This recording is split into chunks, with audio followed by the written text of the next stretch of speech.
Stadium in Tuscaloosa, Alabama. These games have been best against best, and I'm ready to watch another one.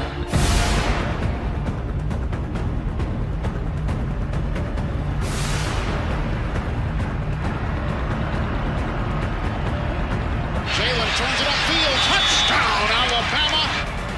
15-10, 5. Touchdown, LSU. Touchdown, Damian Harris. He's in trouble. It's LSU and Alabama. College football doesn't get much better than this. No, it does not. And that brings us to the Home Depot SEC on CBS. And our primetime matchup tonight, the number 19 Tigers of LSU against the number 2 team in the country, the Crimson Tide of Alabama. Bryant-Denny Stadium, where the Tide has won 31 of its last 32. There'll be about 102,000 on hand for this one tonight. College football playoff rankings came out on Tuesday. Much to the dismay of a lot of people in this part of the country, Alabama not number 1, but number 2. Georgia number 1, and Georgia beat South Carolina today. They're already heading to Mercedes-Benz Stadium as the East champions in the SEC. But first things first, in the SEC West, LSU still controls its own destiny if they can pull an upset on the road tonight. Alabama, of course, trying to cruise into Atlanta on December 2nd as well. And we welcome you, everybody. Brad Nussler along with Gary Danielson. Partner, a month ago, the folks in the Bayou were not happy. But after a win at the Swamp, a come-from-behind win at home over Auburn, and then taking care of business against Ole Miss a couple of weeks ago, here's LSU number 19, Alabama number 2, and it's a knockdown, drag-out again. No, I agree. I mean, we all kind of left them for dead, right? And then October comes back. We saw them against Florida, and now they come back here. 2 years ago, it was humiliation. Here, they are dying to play their best game against Bama, and it probably will take their best game. Alabama, we're used to them being number 1 on defense in most categories, and they are, but they're also number 1 in the conference in offense. And you know why? It's the same formula we've always seen from these Bama teams. Ed Orgeron said it's the best rushing team he's seen, but it's a little different because they go with a lot of weapons, whether it's Damian Harris or Bo Scarborough or the true freshman Najee Harris or last year's leading rusher for Alabama in this football game, Jalen Hurts. Alabama runs the football. They love to make it physical. That's been the storyline. And when Jalen Hurts wants to pass, LSU wants to get their best defensive player after it. Yeah, I really think that's it for LSU. Their stars have to be stars in this game, and that starts with Arden Key. He's healthier. We saw it against Ole Miss. He's got that pop in his step. He has to be a factor when Bama has to throw the ball. Speaking of factors, can the LSU tailback make a difference? LSU believes their quarterback can't do it without help from that guy right there. Last year, Alabama held LSU to 33 yards on the ground. They're going to have to do better than that tonight. Tigers, Tide, prime time. Next.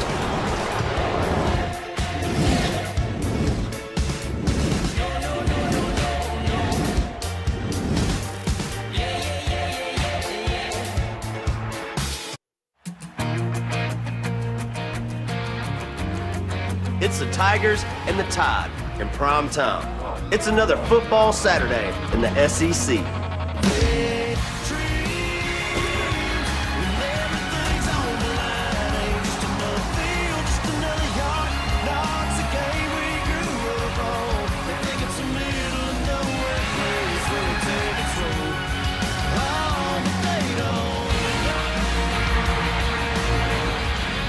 And this is the Home Depot SEC on CBS.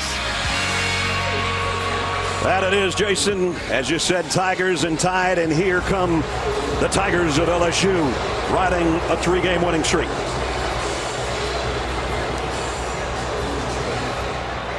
And the team that's beaten them 6 straight, the second-ranked Crimson Tide of Alabama.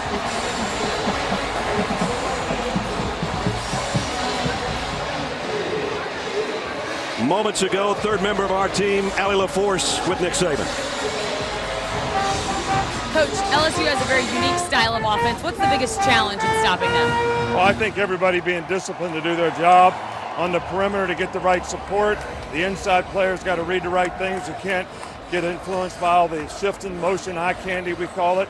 So it just takes a lot of discipline for everybody to execute and do their job. We are officially into November. What do you still need to see from your team to finish in championship form? Well, we got to overcome hard. You know, we haven't had anything hard yet, so we need to overcome hard. Tough game. See how we respond when your best is needed. Thank you, Coach. Good luck. All right, thank you. I actually do think that's the real call, Brad.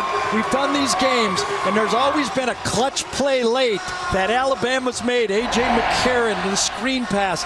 They've made the late plays to win this game. And they've won 22 straight conference games as we go back to Allie. Coach, you're facing an Alabama team who has lost once at Bryant-Denny Stadium in the last 33 games. How do you do what seems to be the impossible here in Tuscaloosa? We got to believe. We got to believe in each other. We got to play LSU football. What a great atmosphere. We're ready for the challenge. You said Alabama has one of the best rushing attacks you've ever seen. What will be key in limiting their effect? You know, the execution, the backs run the ball very hard, very well coached. We got to stay in our gap. We got to tackle. Good luck, Coach. Thank you. I can't believe he didn't say go Tigers. First time.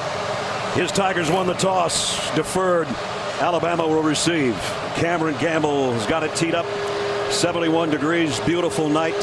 The 82nd renewal of the Tigers and the Tide. Trayvon Diggs and Henry Ruggs back deep for Alabama.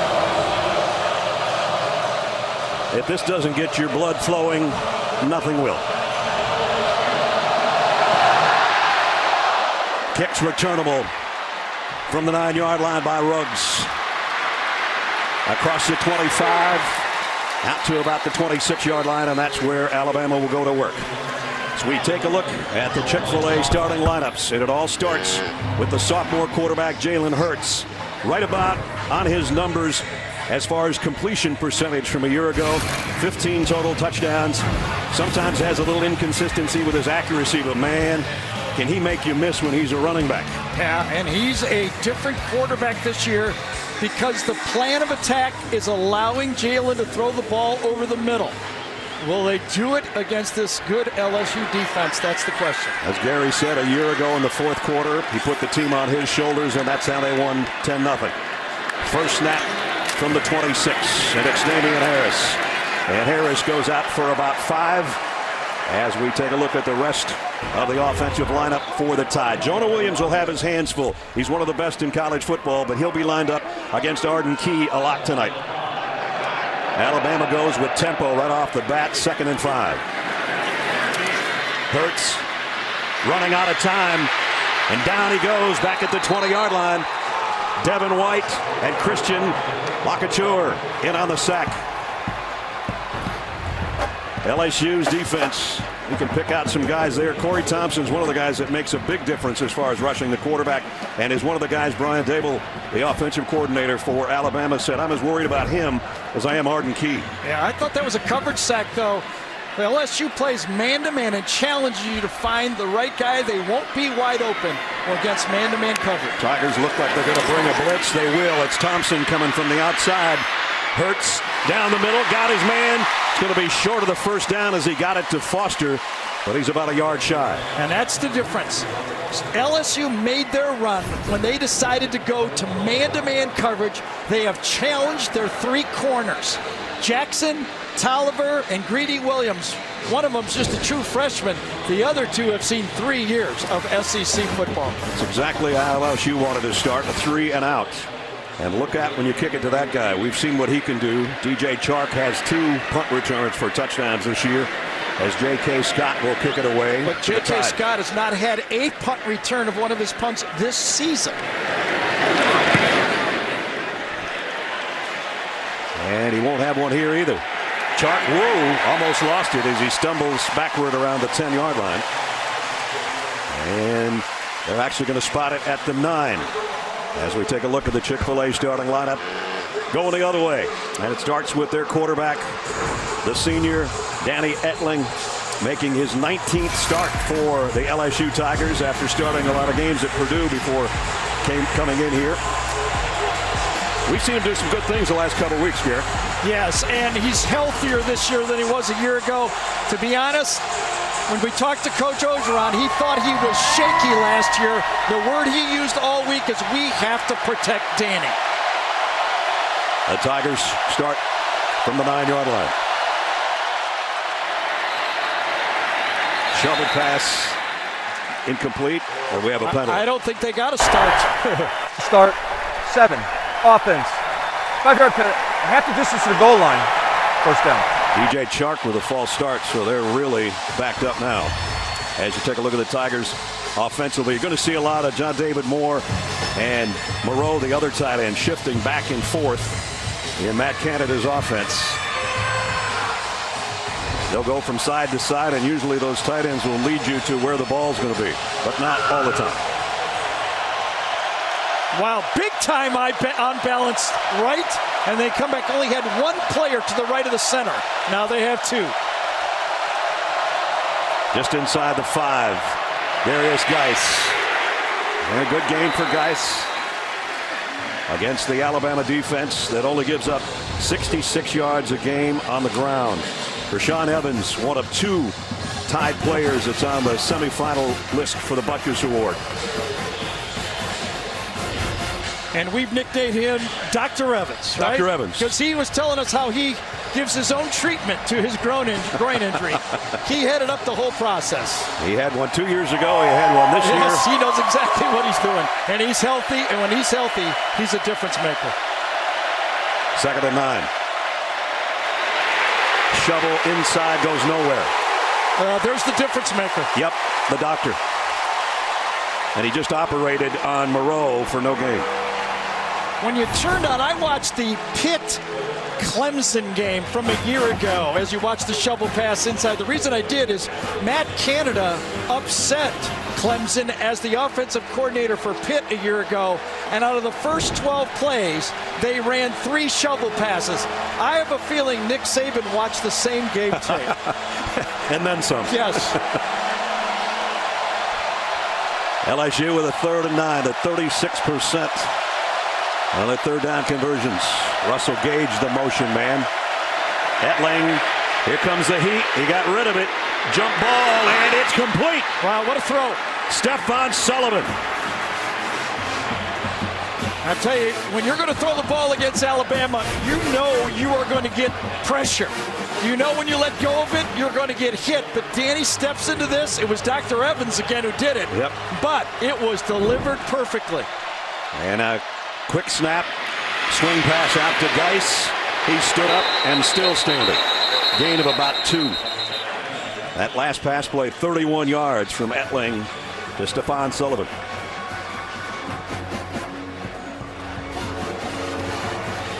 Well, the previous pass, they bunched this Alabama defense, crisscrossed.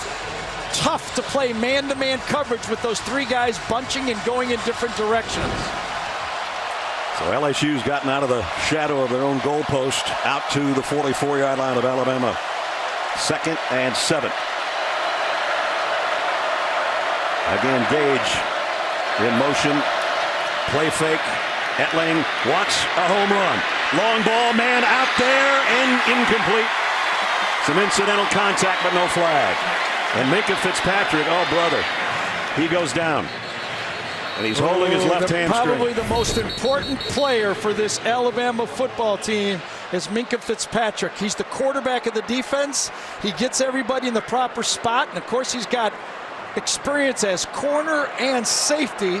He doesn't panic, but he sure looks like he pulled up there, doesn't it? Looks like a left hamstring. He grabs it right there. And remember, he is, in this defense, the safety in their regular package. He's the slot corner in their nickel package, and he's the dime linebacker in their dime package.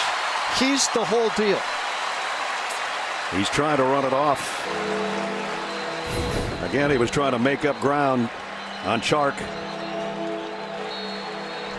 I don't think there was any interference, and maybe it was because he pulled up. Just a note, Darius Geis wide open after the play. Look at this. After he takes the fike, nobody covers Geis. Mark that down. And had that ball been a little bit farther in front of Chark, it might have been a touchdown. As it is, 3rd and 7. Williams in the backfield with Etling. Here comes the pressure from Alabama. Etling pump fakes once and throws it away. Did that get across the line of scrimmage? No, it didn't. I don't know if it did get across the line of scrimmage. He was out of the pocket, and the ball has to get passed. He was throwing it to Williams, or at least attempting to throw it in that direction. Did you see someone there? Because I don't know if I think saw 28 anybody. was there, but let's see. Williams now just going to try to, well, he was Oh, close. boy, that was very, very good break for LSU, because that could have easily been called intentional grounding. You can see the blue line. It was not past the blue line. Von Rosenberg to punt. Xavier Marks late fair catch and takes it at the 10-yard line. So almost 5 minutes in, neither team able to score so far at Bryant-Denny in Tuscaloosa.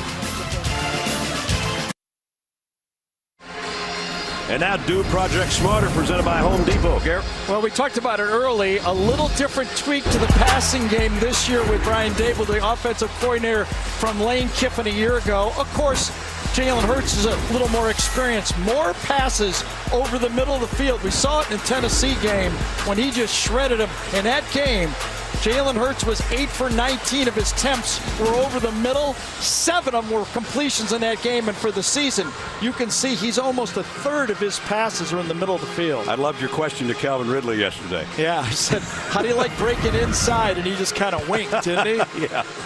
Not that he wants to say anything bad about anybody, but a receiver likes to go both directions.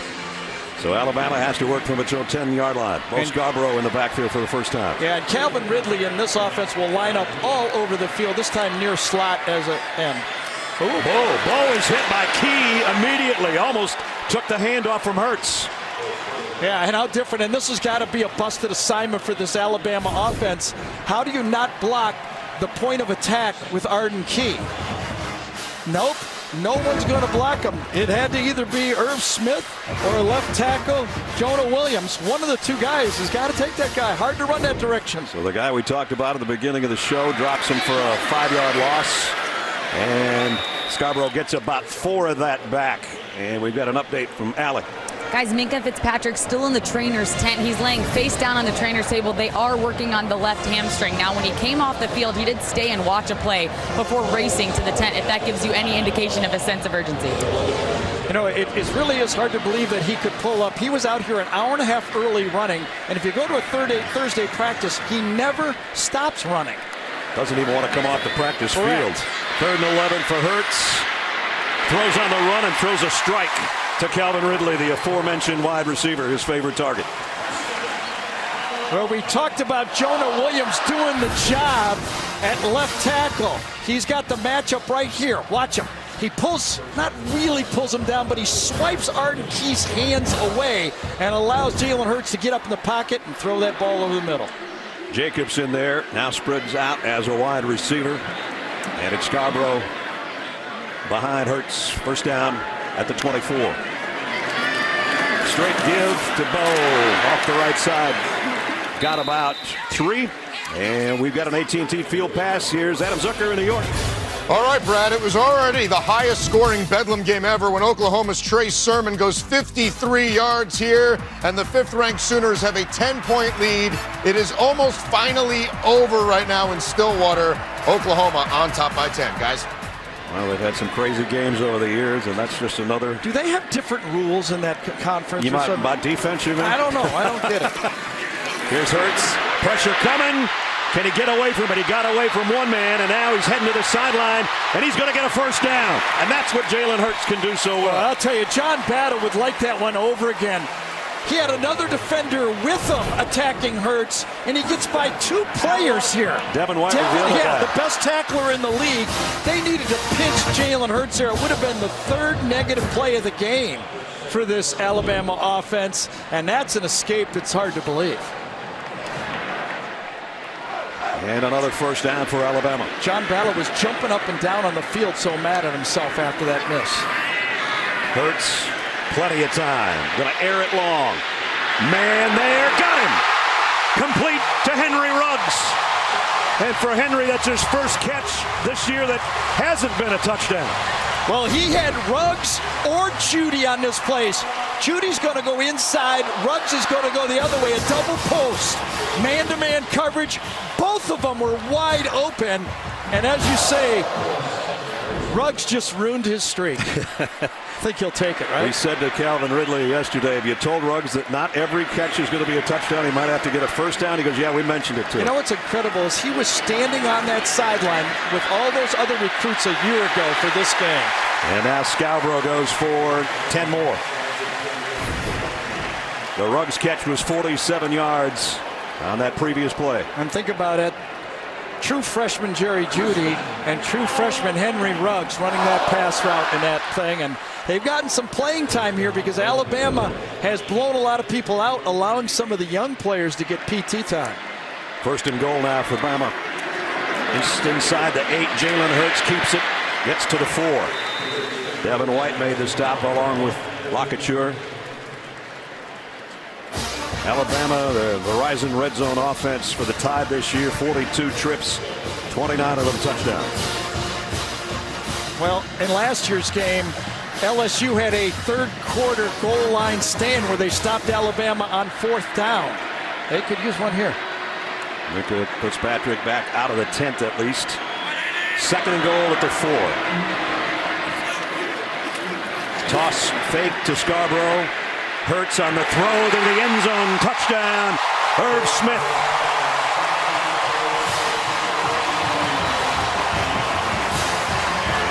What a great read by Irv Smith on the play.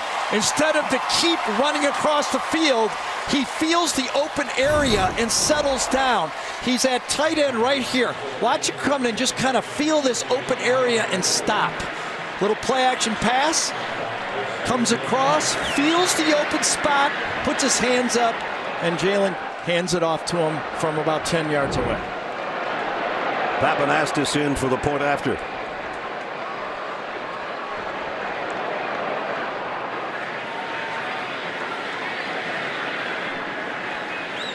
Little hold up here before the extra point.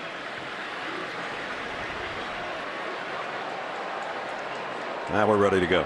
If it was an NFL game, we'd think it's a review with a touchdown, right? Right. I know we're reviewing it, but we're pretty sure it's a touchdown. Pretty sure.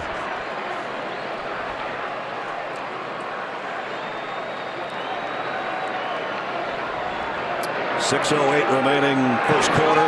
Papanastis extra pointers right down the middle. Well, I got to say, after the upsets today with Barkley at Penn State and Barrett at Ohio State, could Jalen Hurts be sneaking into the Heisman story? I don't know, but he was 4 for 4 for 80 yards, including that long run. That Houdini escape, he made it, and then the post route down the middle to the freshman Ruggs, and then he finishes it off.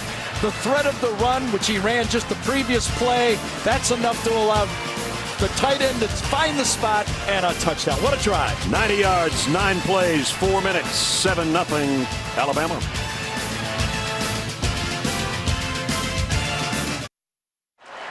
Get the CBS Sports app for the fastest scores and inside access to LSU, Alabama, whoever your favorite team might be. Download the CBS Sports app today. Jalen Hurts' 10th touchdown pass of the year a few moments ago, and also 66 yards to cap it off to Irv Smith. What do you do if you're LSU? You know, you can't panic. But you remember how many yards you've run against these guys the last 3 years. Yeah. You start thinking, what do we do? What do we do? What do we do? Let's not panic, but what do we do? Got a pretty decent kick return. That'll help the cause. Let's check in and get an update on Minkah Fitzpatrick with Allie. Guys, Minkah Fitzpatrick just ran back onto the field. He came out of the tent. His left hamstring was heavily wrapped. He tried to do some high knees, still looked uncomfortable, but he got on the bike, ran to the sidelines, had a conversation with Coach Saban, and they decided to let him give it a try. I wonder if they go after him. Absolutely. What I was going to say is the big part of Matt Canada's offense is the jet sweeps. The #1 defender of the jet sweep for the Alabama defense is Minkah Fitzpatrick. Let's see if they don't go jet sweep at number 29. He does not look like he's 100% to me. And there's all the shifting going on. Chart goes up to the top of your screen. And Moreau, the tight end, in motion. Well, they blitz him, though. Flare it out to Geis. And Averett made the tackle out in space. So here's the dilemma if you're calling plays for LSU. The last 3 years, the LSU quarterback, we always talk about the running game, has averaged 99 yards a game and 36% completions. Anthony Jennings, 8 for 26. Brandon Harris, 6 for 19 in 2015. And last year, Danny Etling was 11 for 20 for 24. Matt Canada is looking for some help. 2nd and 9. Etling under center, gives it to Geis on a version of the jet sweep. Alabama's defense doesn't give up much. Number 1 in the country in total defense, number 1 in rushing defense, number 1 in scoring defense. You name it, they're there on almost every category. Quick snap to Etling. Quick slant to Chark. First How about down. that? Right at Minkah Fitzpatrick. Matchup against Fitzpatrick. You call him a safety, but remember he started his career at corner. He's on the slot right there, and that's a tough matchup. And a good throw by Danny Etling. I thought last year Etling missed about 4 or 5 completable balls. When we went out our meetings, Matt Canada and Ed Orgeron agreed with me. He has to play better. Here's the shift. 2 tackles to the left, the tight end short right. And the give is to Gage on the jet sweep and the hurdle. Russell Gage, and it's going to be about 2 yards shy of the first down. He went over Minkah Fitzpatrick, and he's down again. Yep, he is. We had the jet sweep and the explosion jump off of it, didn't we? Yeah, when he came on, he did not look good to me. And then he had to plant that left leg to try to get the tackle. It's a big difference. You know, that is a big difference. Remember, a year ago they lost Eddie Jackson. Right. And it really might not have showed up until the last game against Clemson.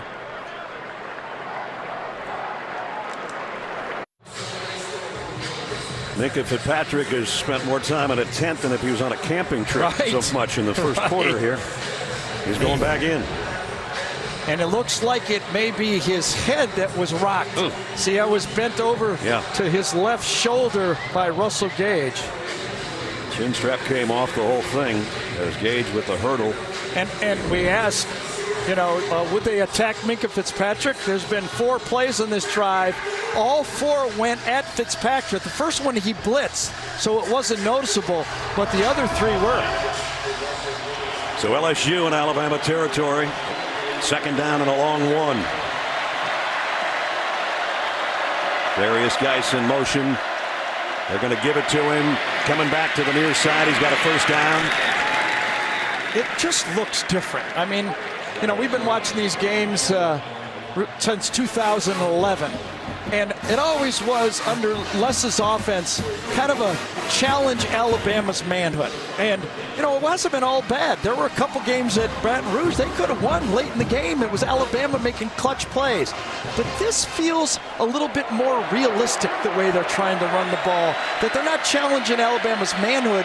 They're trying to run it, but finesse them at the same time. And again, they switched their tackles, who actually ran into each other trying to get set. First down at the 42. Play action for Etling. Long ball. Trying it again. Just overshot Chark. Chark kind of stumbled as he got to the end zone. Averett was covering.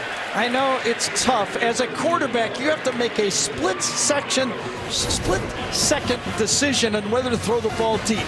Because if you wait too long, these receivers will outrun you. But again, the crossing route was open. Geis was open earlier after the fake, and this time Russell Gage coming across the formation was open. Those will be categorized and remembered and go over with Danny Etling and said, Danny, we got different ways to drop this ball off. Don't be afraid to look for your second guy. Gary, I think if Chark would have stayed on his regular course, that might have been a touchdown. Might have had a chance, didn't he? Yep. Here's the sweep to Dillon. And Dedrick Dillon picked up a couple. Minkah wants back in the football game, and Matt Canada might agree because he went right at him. First play, there was a blitz. Second play, the sweep right at Fitzpatrick. The third play, a slant with Shark right at him, and then obviously the jet sweep with Russell Gage. That's play calling, big time play calling. Go after the weakest guy and find out if he can go. Biggest third down of the first quarter here for LSU, 3rd and 7. Alabama brings the blitz. Etling fires. Oh, nice back shoulder throw. Very incomplete. Nice. Levi Wallace, though, broke it up. Can't do it much better than that. You're throwing a back shoulder throw. You got to depend on your guy to make this catch. They're never easy, but D. Anderson, you know, it was 6 inches too high, but I've seen guys make catches like that. I remember one guy named Odell Beckham Jr., wherever he is, would have caught that one-handed. Yeah, Jarvis Landry might have, too. Yeah. So they're going to have to punt. Josh Grouden will do the honors this time.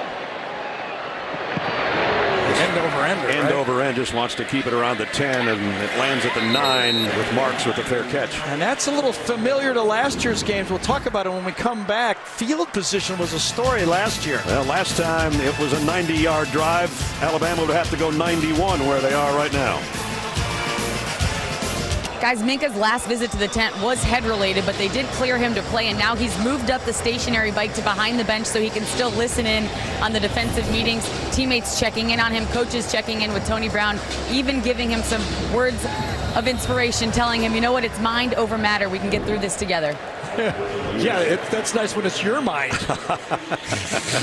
Yeah, I don't know about that, Tony. He's chomping at the bit to get back in the next time the defense is out there, but right now the offense has it at the 9-yard line. Damian Harris broke one tackle, going to take Corey Thompson for a ride for about 8 yards. This is a little different for this Alabama attack a year ago. Pulling the offensive tackle Jonah Williams on this play.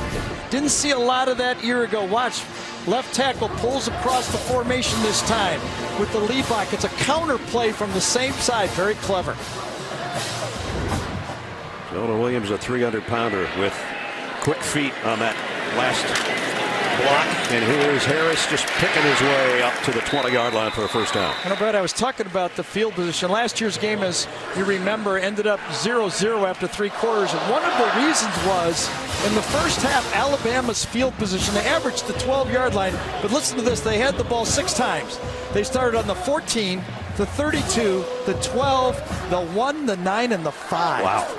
6 drives, and they had tough field position. They never really opened it up last year in the first half. Here they got a first down right at the 20. Calvin Ridley in motion now settles in on the left. Jalen Hurts. Here comes Arden Key. Hurts got rid of it at the last moment. Incomplete, intended for Ridley. That's what Arden Key has to do. Change the game. Make him a pressure point where Alabama has to find him. This time he lines up on LSU's left side, going against Womack, and it forces the play and breaks it down. That's what a great player can do in a game like this when we say the stars have to make a difference. Arden Key back to the kind of shape he wanted to be in, gained some weight after surgery in the offseason. That was the first incompletion for Jalen Hurts, by the way. And that's the second. Damian Harris tagged as soon as he touched the ball by Donnie Alexander. Allie? Guys, Minka's really close with his dad, and his dad actually made his way up to the gate behind the bench. Minka went over to him. They shared a moment together, and his dad told me, he just told him, be patient. Let them work on you. Don't try to race out there. You want to be 100% when you get back out there. I like that fatherly advice. I really do. Yes. And it went a long way. Well, there's no way Alabama will put him in the game if he's not ready to play, especially with a head type of injury like that. 3rd and 10. Tigers bring an extra rusher, and it's going to pay off, and it's Corey Thompson, the guy we talked about that Brian Dable was concerned about. Isn't that interesting?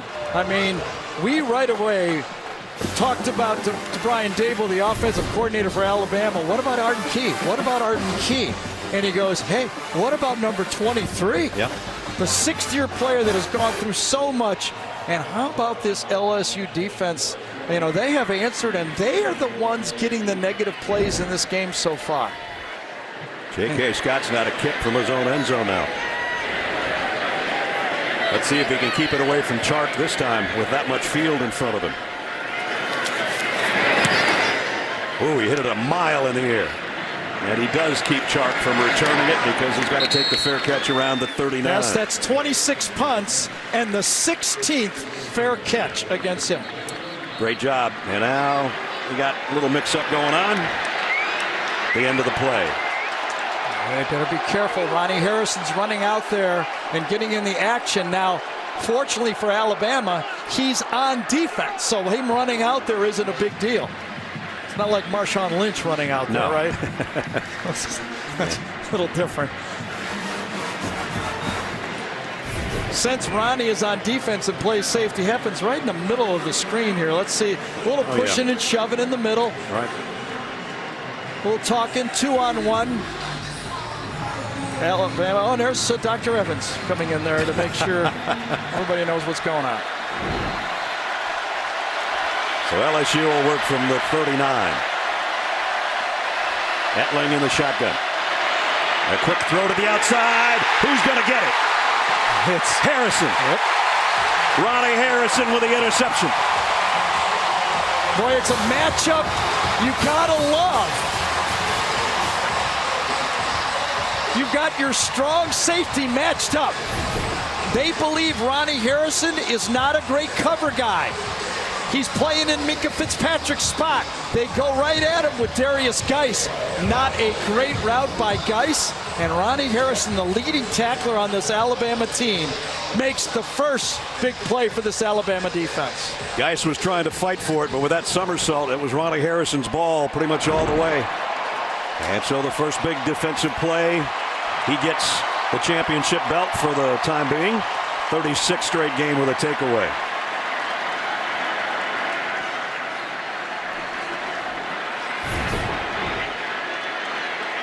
Well, he took his helmet off, still on the field. Yeah, he did.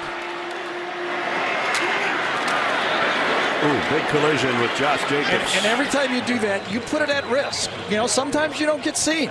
You kind of blend into the sideline and nobody sees it. And sometimes you get called. Kind of hard to blend in this first quarter.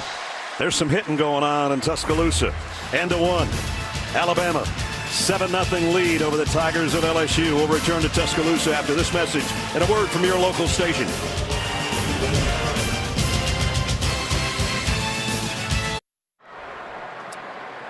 Set to start the second quarter in Tuscaloosa. Second-ranked Alabama with a 7-0 lead over the 19th-ranked Tigers of LSU. And they got the ball just inside the Tiger 35-yard line. They're coming after him. And going to be a short game for Scarborough as we start the second quarter. We welcome you back to Tuscaloosa. Brad Nessler and Gary Danielson. A little bit off the football thing here. Well, not really. Yep. The guy that wore this headset and starred on this show for about 2 decades, our good friend Vern Lundquist, had back surgery this morning in Vail, Colorado. The good news is everything went beautifully. Millions of people watching, but one important guy in Vail watching. And what I say as we watch this, one third down call. Oh, man. And a first down throw to Calvin Ridley. Yeah. First and goal. Nice protection that time. No pressure from Key or Thompson. Short set by Ridley. Remember, the threat of going inside is there. And he got it to the outside. Pick up a 24. Funny how that works. When you can go right or left, it's a lot harder to cover you. Ridley really runs nice routes. He does. At the 9-yard line. And heading to the end zone is Bo Scarborough. Touchdown.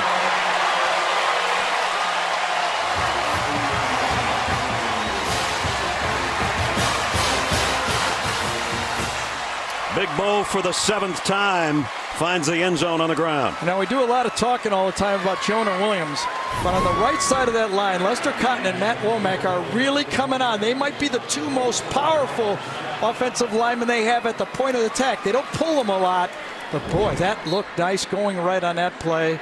Jalen Hurts picked them apart throwing the ball, and then Bo Scarborough, the nightmare from a year ago, continues to impress. Danny Etling pacing that sideline is going to be in a 2-touchdown hole when LSU takes the field on offense. Because after the interception, it was Hurts to Ridley. That set him up first and goal. Bo Scarborough did the rest. From 9 yards out for number 9. Touchdown, Alabama.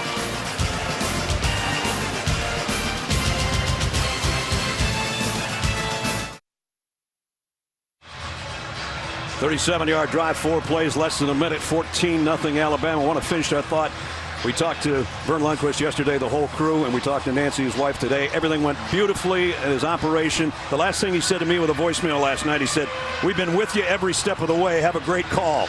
I don't know if you're listening, Vern, but thanks a lot. Well, and I've been challenging him all year that you got to get ready for the Masters. Get to that 16th tower. And, you know, we got a guy here tonight, Justin Thomas, that you could be calling one of those epic calls that you make all the time. The whole SEC conference loves to watch the Masters, and we'll be seeing that guy right there, and we hope to be seeing Vern. Get healthy, big guy. 2 yards deep. Edwards-Helaire will take a knee. They'll bring it out to the 25-yard line, and a little scuffle going on at the end of that kick return as well. Catch a brand new episode of Young Sheldon, season's #1 news show, Thursday after The Big Bang Theory here on CBS.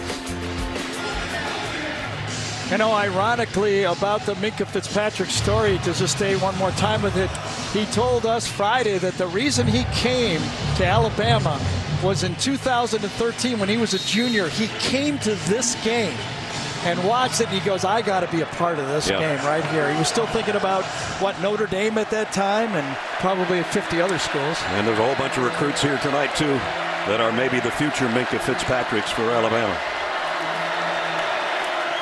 Here's a jet sweep. Russell Gage. Alabama waiting on it, but he still makes 4 yards out of it. Sean Deion Hamilton ran him down. And one of the things as you watch Russell Gage run this play is when you're defending this Matt Canada LSU offense, it's almost like an invert option offense. You know, in the option offense, you have to do assignment inside out with the fullback, and then the pitch is the last phase. Well, in this offense, the threat of the jet sweep is the first phase.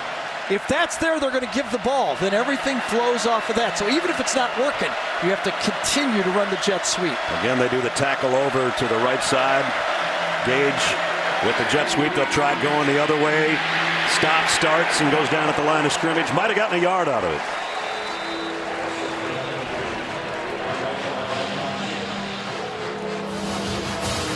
What you have to do is anticipate where the motion's going to be outside. Not where he's at. Anticipate where he's going to be. Remember, he's getting a full head of steam. You cannot let him outflank you just by alignment. You have to assume that when he gets the ball, he's going to be outside of you right away. Perfectly defended that time. Florida didn't get wide enough when they played these guys, and that cost them several times. 3rd down at 4. They empty the backfield.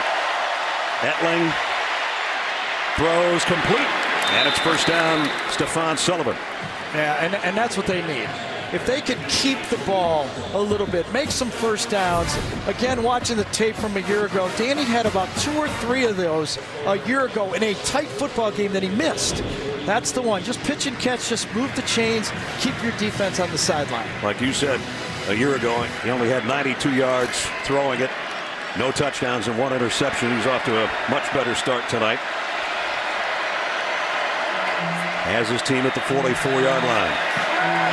Straight give, Darius Geis. And straight up the middle, Geis goes to midfield. And remember, they're running that ball right at a true freshman. Shedrick Charles, number 77. Garrett Broomfield, number 78, is the left guard. But 2 true freshmen. 2 of them are playing for this LSU offense. When you talk to Ed Orgeron, he said, we have to build up our inner guy. Our offense and defensive linemen are not LSU that we're used to seeing. 2nd and 5. Again, Gage in motion. And a bobble, and he got the handoff to him anyway. Tries to stiff arm this time. It doesn't work. Anthony Averett said, no, not this time. Brings up 3rd down. In a way, oh boy, nice ball handling. He kind of dropped it as Brad told you. He was lucky to get it to him, wasn't he? Yep. 3rd and medium again. I'll tell you, Jeremy Pruitt loves to blitz in these situations.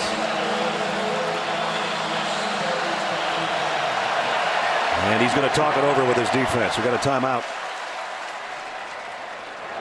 Taken by LSU. Vital third down. They want to talk it over as well. Alabama leading by 14.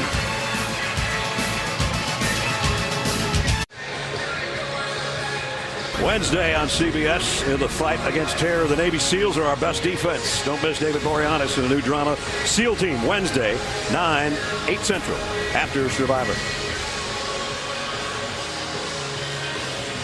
Well, remember the last 3rd and 5, Etling had to come out of the pocket on a busted play. I'm sure Jeremy Pruitt, defensive coordinator, remembers that. Let's see if he tries to keep him in the pocket with a little pressure. Last pass he got to Stephon Sullivan. Again, they're heavy to the left side on 3rd and 5. Now, take that back. The shift goes back the other way. Bring 5. Etling rolls to throw. Fires a dart complete to Chark. Beautiful. Chark caught a big pass a year ago, maybe the biggest of the game for LSU when they had trouble moving the ball against Marlon Humphrey. And boy, he gets wide open on this. Get him out of the pocket. Nice pin block to get him out of the pocket, and a slip and a fall that time by the Alabama defender. That's what kept it so wide open. So Etling with that 21-yard pickup is 7 out of 12 for 80 yards. Yeah, that's LSU acceptable. down to the 31. Yeah, that's acceptable. LSU will take that. And he's going to throw it out in the flat, complete to Chark, who he faked the handoff to. Short gain.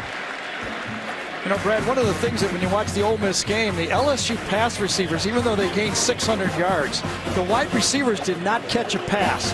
But in this offense, you cannot get caught up in that, because through 8 games, the wide receivers have 94 touches. They're getting a lot more rushes. Only 53 receptions, but 41 rush attempts. Whereas a year ago, they had 73 receptions and only 7 rush attempts. A completely different offense. Darrell Williams had over 100 yards receiving 2 weeks ago in the win over Ole Miss. He hasn't touched it yet tonight. Darius Geis tries to spin his way in, and he runs right into the doctor. Rashaan Evans.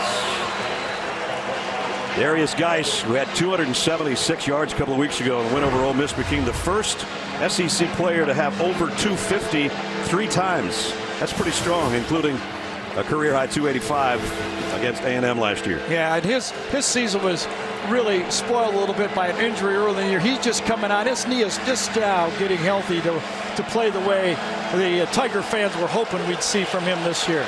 And here's another 3rd down.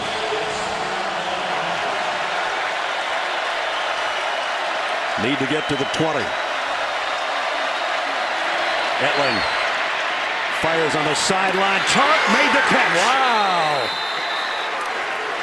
Levi Wallace was right there, but a great throw and catch. Absolutely a great throw. Well, you couldn't have handed that ball off any better than that. Levi Wallace, a tactician at corner. Look at that coverage. That's what you have to do. That's what Clemson did to to Alabama. They had guys covered. They just completed the passes. Geis got it down to about the 3. DJ Chark, the #1 receiver, the guy they call the Flash. What a throw and catch. And he had that huge play to turn around the football team against the Florida game with the punt return. Remember that. He comes out. 2nd and goal. Couldn't have dialed this up. A 10-play drive so far and 3 third down completions on this drive. John David Moore is in front of Geis in an I backfield.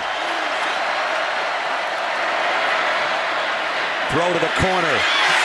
Incomplete, intended for Torrey Carter, who we saw catch a touchdown pass in the Florida game as well. Incomplete. You know, I really impressed with Sean Deion Hamilton, inside linebacker. Hurt his knee a year ago, but he's so smart. He was about a half a step behind. Then he read the tight end. That's his man.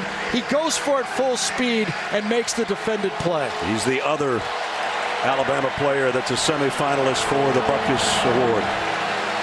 Alabama's red zone defense best in the conference, as they are in most defensive categories. 3rd and goal at the 4. Etling looks right, wants to come back to the left. Throws broken up at the goal line. Averett knocked it away. Well, he did try to go right, and this time Levi Wallace had the play taken away to the right side. He rolls back left, and nothing there. Might have had a chance to throw the ball to Geis, but that's really being picky. To throw the ball well against Alabama, though, sometimes you got to be picky. Not a lot of open players. Connor Culp has hit 7 straight field goals. This will be a 21-yard attempt. And he makes it 8 straight just inside the left upright. Yeah. If that was 3 yards back farther, that wouldn't have made it. As it is, they go on a long drive and have to settle for 3. And the great news for LSU is they did it on 3rd down. Bama in front, but LSU on the board. All right, Zuck, thanks. With the goings-on today, with some more upsets, and of course this was the first week of the college football rankings. What does it really mean? Well, if you look at the last 3 years, it doesn't mean all that much. Yeah, remember 3 SEC teams were in there in 2014, and it was another one that got in Alabama. Survey 2 says. out of 4, and survey says 2 out of 4 again. Alabama wins in 15, and of course Clemson a year ago. We're just starting with this carnival, right? Yeah. It's just getting good. Yeah. This has a feeling like 2007 when 2-loss LSU got in there. That brings us to a little question for you. For everyone that's watching tonight in our prime time, our Aflac trivia question is, Ohio State won the first college football playoff championship in 14. What were they ranked in the opening poll? And the opening poll this year, this is how it looked after Tuesday. Things will shake up next Tuesday. Yeah, the Big Ten guys took a little tumble. Yeah, took one on the kisser, that's for sure. Yeah, Wisconsin's still alive, obviously.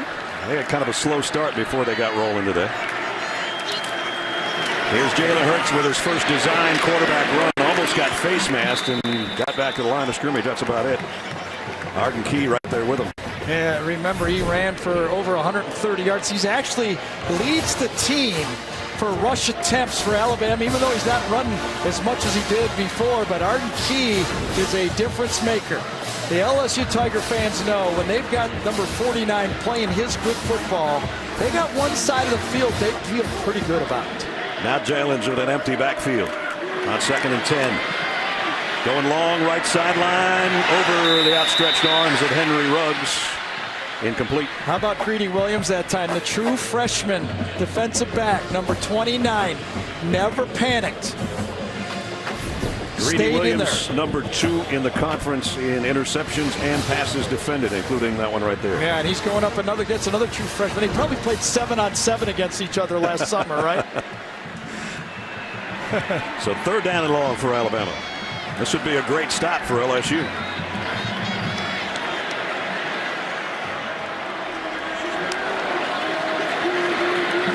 Hurts in trouble, gets away from the pressure. Throws going left, and it's incomplete. Intended for Ridley, and he's still down over that. He got tangled up with the first down marker. I can tell you, if you're Ed Orgeron, and as he told Allie at the beginning of the game, the word is believe. And that is what he's been telling his football team all week. If you don't believe we can beat them, we can't beat them. And that is what he's been selling them. And remember, this team, as we said in the open, left for dead after the Troy game. And now he's got this LSU team believing that they can come back. Remember, 20-point deficit against Auburn. They come back and win.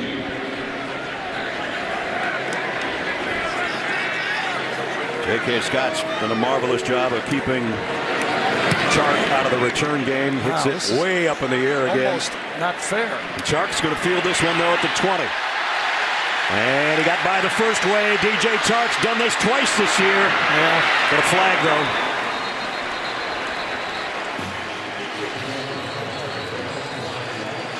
So it's all coming back, it appears. John McDade, our referee, trots over there. Ed Orgeron has words with the guy that's a guilty party. Yeah, I think it was number 13, Kirkland, defensive back that gets the push from behind. Block in the back. Very, very clear. Receiving team. Penalty's 10 yards. First down. Timeout. Kirkland's going, I didn't think he'd have a return. They haven't had one all year. 7:38 to go in the first half. Still 14-3 Alabama. I've been to Kinnick Stadium a lot of times, but I don't think I ever had a blowout like that over Ohio State. 14-3 here. Micah Fitzpatrick's back on the field as he wanted to be. As we saw earlier in the ball game on this long ball, pulled up, looked like his left hamstring, headed to the tent for the first time, and then hit in the head on that hurdle by Gage, had to go back in the tent a second time. Then Jeremy Pruitt says, you're not going back out there yet. Get back over here. Well, he's still ready to get back out there. Got the chin strap ready in case. LSU from the 13.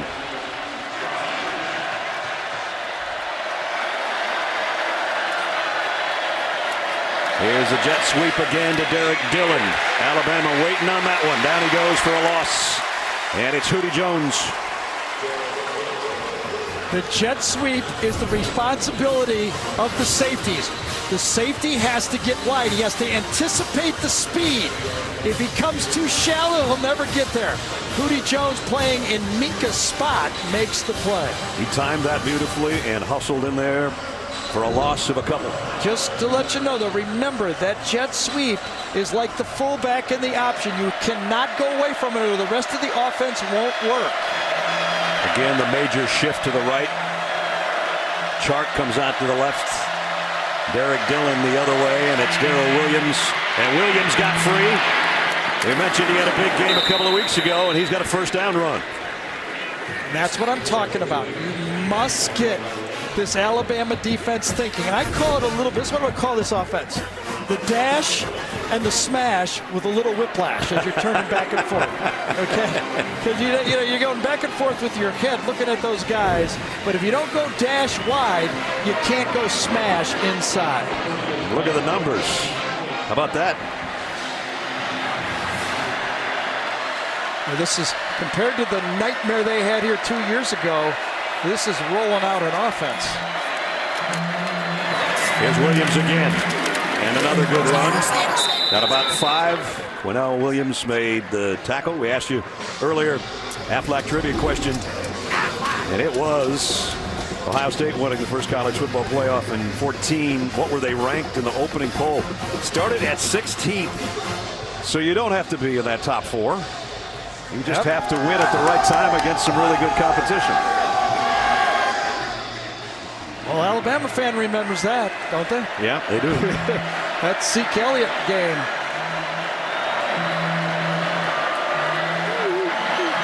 Straight handoff to Williams. Yeah, that's that defense. That was Isaiah Buggs, too, number 49. And Anthony Jennings, number 33, finally healthy. Isaiah Buggs is the one recruit, number 49, right here on the end, that LSU thought they had. Ed Orgeron thought he had him signed. Louisiana native. Let's see, it's junior college. They thought they had him all signed up, told him how much playing time he'd get. And Buggs, who, by the way, is the 5th leading tackler for this Alabama football team. Deshaun Hand's going, get me out there. He's playing my spot. 3rd down and 5. Here they come. Down he goes. Never had a chance. Ronnie Harrison was there. Yeah, I'll tell you, the Jeremy Pruitt MO.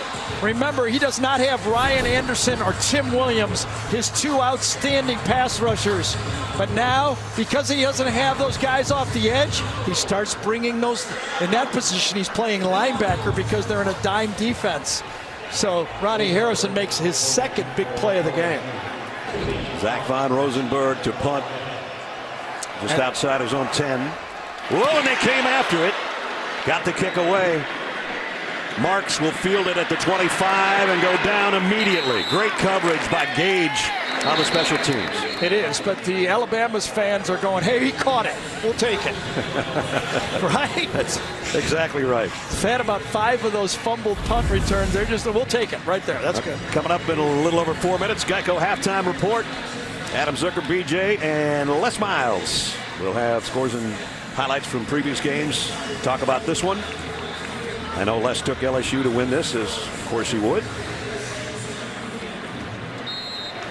Well, this is how you get back in a football game right now. Remember, LSU will get the ball to start the second half. If they can get a stop here, that's how you get back in the game. Hurts gives it off. No, he keeps it. And Jalen Hurts into the secondary. Great fake to Bo Scarborough. He got me anyway, and he got some of the LSU defenders. Delpit knocked him off his And pin. if you're an LSU defender, you have to go for the fake with Bo Scarborough. He tore you up the last 2 drives of last year's game. At the end of the game, when Alabama had a 12-play drive for a touchdown and a 15-play drive for a field goal, it was Hurts and Bo Scarborough. It was actually the breakout game for Bo Scarborough. And now they're fake the flare pass out to him. Wanted to come back to Ridley, and the ball was tipped. Rashad Lawrence, the big fella, got it. So they're part of the way to their stop. Rashad Lawrence, when he's healthy, he's another one of those guys that can match up with this physical offensive line for Alabama. He's had trouble with both ankles, but when he's healthy, he's a load in there.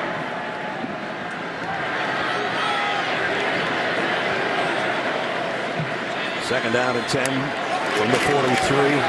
Hurts, straight shot, in and out of the hands of Devontae Smith. Well, it's hard not to like Greedy Williams, number 29. You know, he stays with plays, and he also has the great thing that every defensive back loves. Luck. He has a little luck in his side. So that one Smith should have had that one, yes. And Smith might have the best teams on this Alabama team. He does not drop a lot of passes. Let's see if LSU can come up with that stop that Gary's talking about. 3rd and 10. 23-49. Can they make a play? 49 trying to sneak through there. He at least flushed Hurts back up into the middle. And Jalen Hurts heading to the sideline, but he's tagged out of bounds by Corey Thompson. How about that? 49 flushes him, and 23 finishes it.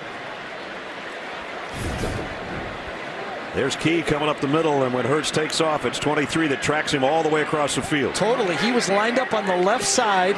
He was not blitzing. He was somewhat spying. He was playing off, but he knew instantly where Hurts was going to go, and he got up there before Hurts could get the first down. Scott comes in to punt again. He would just like to keep it out of that guy's hands and put it down inside the 10 somewhere. Man, does he get the ball in the air? Yes, he does. Well, he's like 6'6", you know, with that arc that he's got to punt. He not only dropped it inside the 10, he put it at the 6 with 2:52 remaining in the second quarter. Yeah, but remember now, if you're LSU, Alabama has all 3 timeouts. They could find a way to get this ball back. You just can't play safe if you're LSU. Etling has done a pretty good job, has thrown 1 interception in the first half. He absolutely does. I mean, think about it. In the first half, he has already more passing yards than the last 3 years from a quarterback, and they're running the ball, I mean, effectively. I mean, you know, I don't remember very many teams that have run the ball without a passing game against Alabama. You have to be multi-dimensional to move the ball against them. They start from the 6. Darius Geis, a tough 2 maybe. Davis, the first guy to hit him. No timeout from Alabama. They want to see another play. Nick saying, show us your cards. Down under 2.5 minutes now in the half. Well, Gary talked about it. Leonard Fournette probably had more yards in his first 3 carries with the Jaguars than he did in 17 last year. Second down, 8. They're just going to give it to Geis again. Well, I thought he had a cutback there. I really thought he could have cut back and picked up another 3, 4, 5 yards. Every yard is so important when you're running the ball. Running right, let's see if he had a cutback lane See that lane? Oh, yeah. I thought he had that cutback from there, and I really did. Easy for us to say from up here. Yeah, but you're right. You know, it takes the extra special runner against this defense. You got to feel that, and sometimes when you haven't had a lot of success, you lose that patience for that cut that you need. So now, how fancy did they get on 3rd and 4? Nick plays it safe, no timeout. They give it off to Sullivan. Sullivan got the first down. And that was a big first down because you knew the timeout was coming. So Nick Saban's instincts were correct. He did not want to give this LSU team any life at all by taking timeouts and having a drive at the end of the half. Geis got out there trying to lead the way. Stephon Sullivan got the first down on the sweep. Looks like both teams are willing to go in here. Right. LSU's not in a big hurry, neither's Alabama, as we're down to 55 seconds remaining in the half.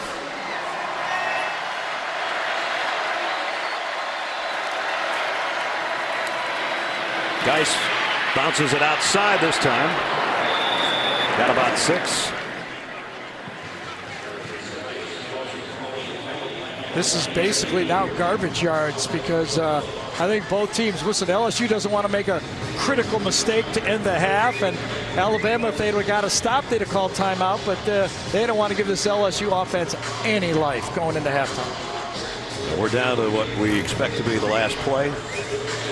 Yeah, in this situation, you wonder why they would even run the ball. If you're going to give up, take a knee.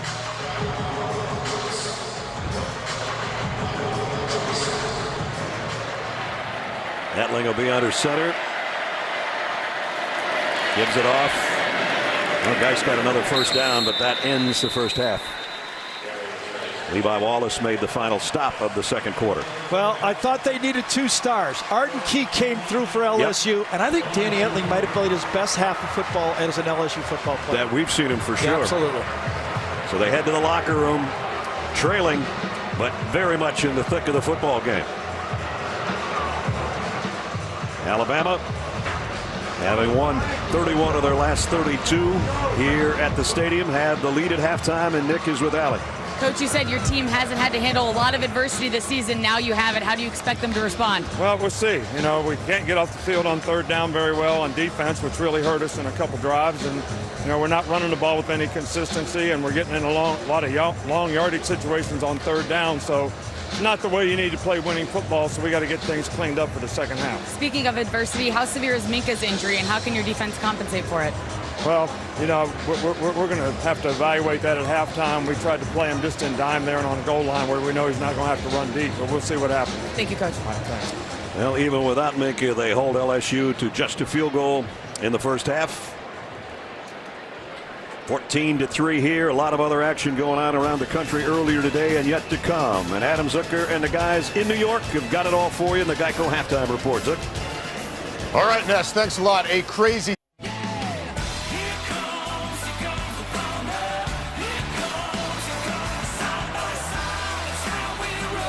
Irv Smith, touchdown, Alabama. Ronnie Harrison with the interception. Scarborough, he is in. Touchdown, Alabama. It's been tough for both offenses as you took a look at the full moon over Bryant-Denny Stadium in Tuscaloosa. We start the 3rd quarter with the number 19 team in the country handling the ball first, and they will handle it from the 25-yard line. So it is a night where you turn back the clocks. LSU's trying to turn back Alabama right now, and they're hanging in there. Yeah, absolutely. I mean, if you look at the stats, they're rushing for more yards, time of possession, their quarterback's having a good football game. The really difference in the football game, obviously, the Bama defense is real, right, but Jalen Hurts has been the difference. I mean, that spin move when he got away from the sack, he's thrown a couple good balls, the scramble down there on that one drive. Jalen Hurts has been the difference in the football game to this point. He led him on that long touchdown drive of 90 yards where he was perfect throwing it and picked up a huge first down with his legs. Let's see what Danny Etling and LSU can do to start the 3rd quarter. Darius Geis, no gain, might have gotten a yard. Let's check in with Allie. Guys, I talked to Coach O. I said, what'd you tell the team at the half? He said, I told them we are just as good as them. We're playing toe-to-toe. I said, how do you get more points on the board? He said, Allie, it's easy. We have to convert. We have to get open. We have to stop making mistakes. It's simple football. We don't want to overcomplicate this, and that's the message I try to give to the team. I think they've done a real nice job throwing the ball. They got a man down on the first snap, and it's Jamie Mosley, one of the linebackers for Alabama. Yeah, C.J. Mosley's younger brother. Plays outside linebacker in their base defense. He plays Sam linebacker. Expected to play more in this football game because of the attack of the LSU football team. Number 16, you see him right there, center screen. He is helmet to helmet with Geis. He gets buckled backwards, doesn't he? Yep. Yeah.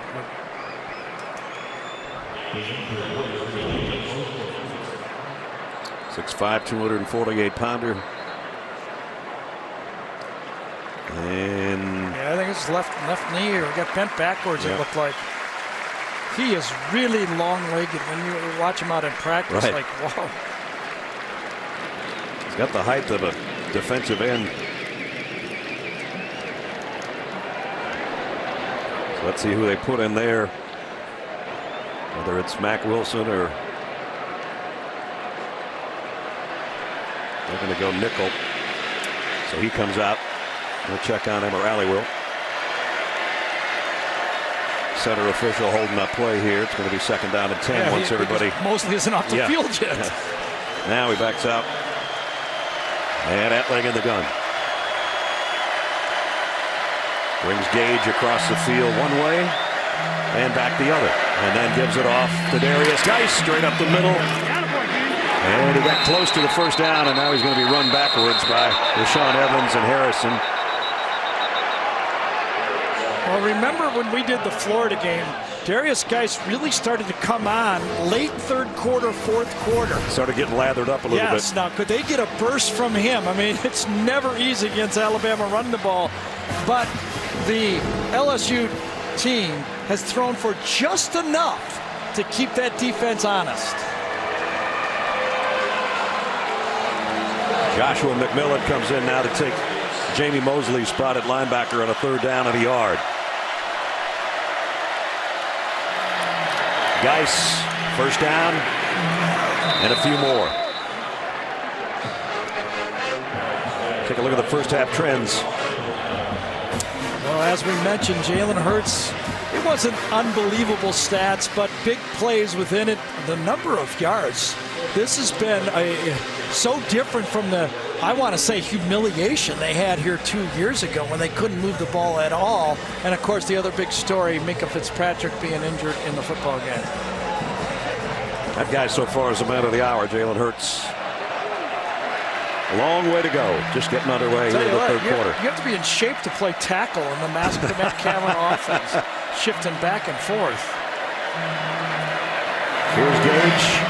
Gage trying to get to the edge, did, before he's run out of bounds. Well, just to give you an example, Russell Gage is the 3rd leading rusher for attempts on the LSU football team coming into this game. That's how many times they run that jet sweep. He got 6. On 2nd and 4, Etling wanted to roll to throw, and now he may take off on his own and lose his yardage. Yeah, but that was a good play, Brad. I think if he'd have kept going, he was outflanked and would have lost more yardage. I think getting back to the line of scrimmage here and keeping it 3rd and 5, 4 or 5 was a good play by the LSU quarterback.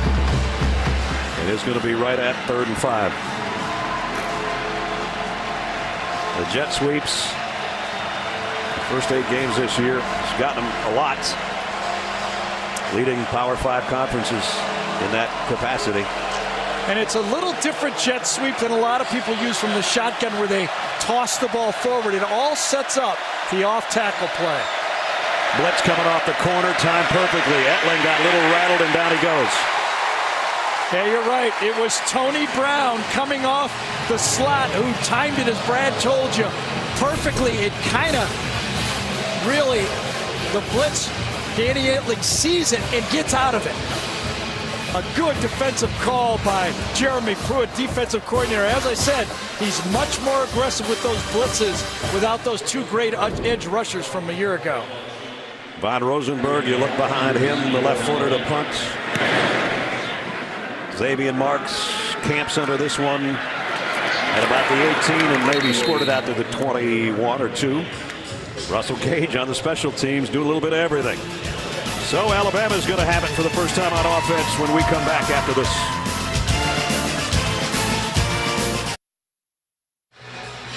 Jalen Hurts, the sophomore out of Houston, done a little bit of everything tonight. Got away somehow from that rush of Battle and White. Picked up a key first down on a touchdown drive. And then when he's not doing it with his legs, did it with a long ball to Ruggs. That got him down close. And then on the rollout found his tight end Irv Smith all alone in the end zone for the score. That capped a 90-yard drive. So the quarterback comparison looks like this right now. Yeah, the note for Jalen Hurts, though, he started out 4 for 4, and he's 1 for 7 in his last. So that's how he got to the 5 and 11. Started out fast, but since then, this LSU defense has slowed down the quarterback. You know who else is slow in this game? Damian Harris. Only 3 rush attempts. Here's his 4th for about 4. He's averaging coming into this game, Damian, is 8.6 yards per rush attempt. He's the only running back of the top 30 running backs in college football, highest averages, that has less than 100 attempts. So that's how good he is and how few attempts he gets to run in this packed Alabama backfield. 10 of his attempts have gone for touchdowns this year. He stays in there flanking. Hurts gets the call on a little counter, and that only got a yard or maybe 2.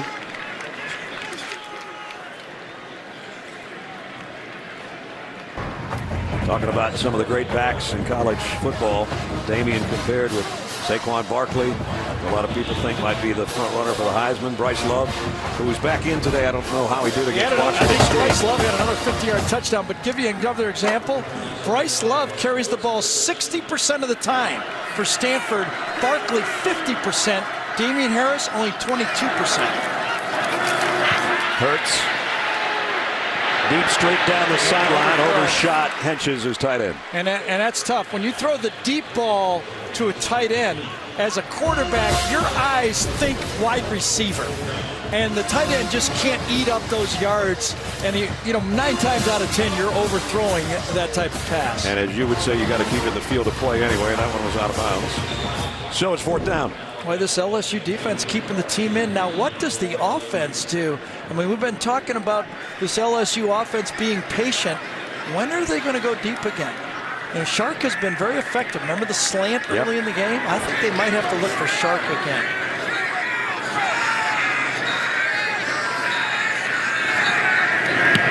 J.K. Scott.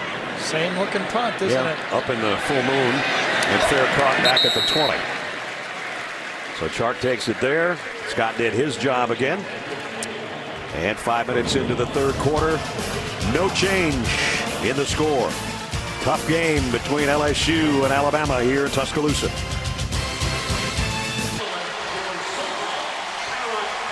President's Mansion here on campus in Tuscaloosa. Reminder, don't forget later in the game, play of the game presented by Napa Auto Parts.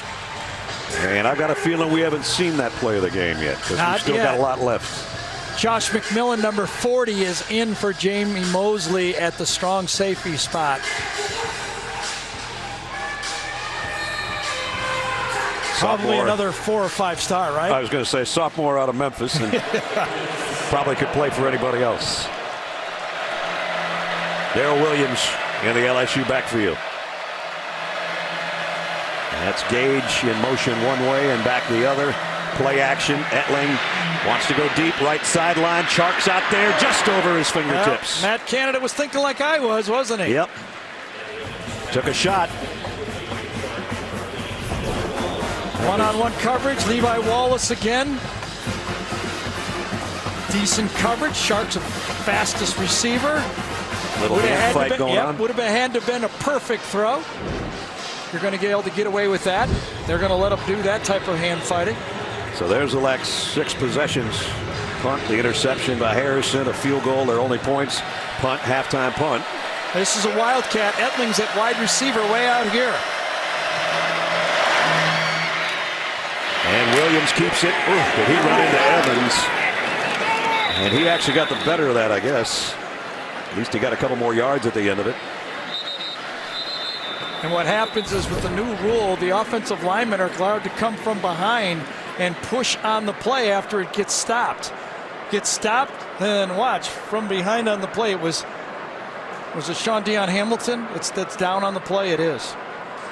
But Moreau comes in and a couple other guys, and that's that same knee for Sean Dion Hamilton from a year ago that he was forced to miss the second half of the season. He got blocked by Torrey Carter in the hole there and got tangled up in some pain. We'll check on him. Just under 10 to go.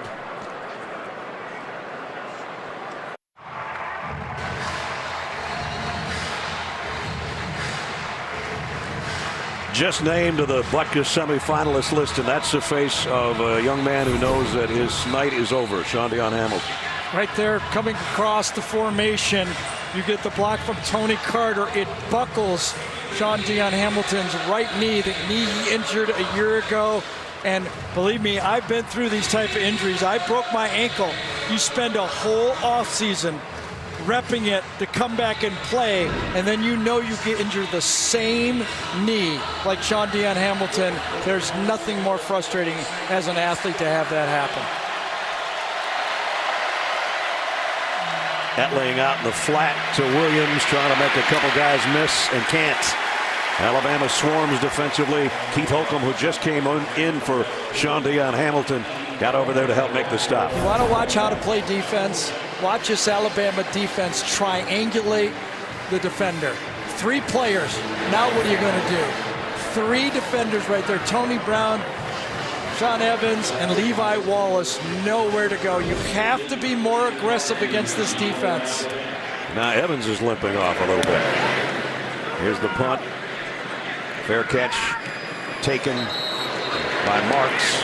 And if they lose Evans, they've already lost 3 starters: Fitzpatrick, Mosley, and Hamilton. Linebacking core is not. Yeah. Linebacking core is not that deep. That's pretty. Even though it's always deep, they can't lose that many guys.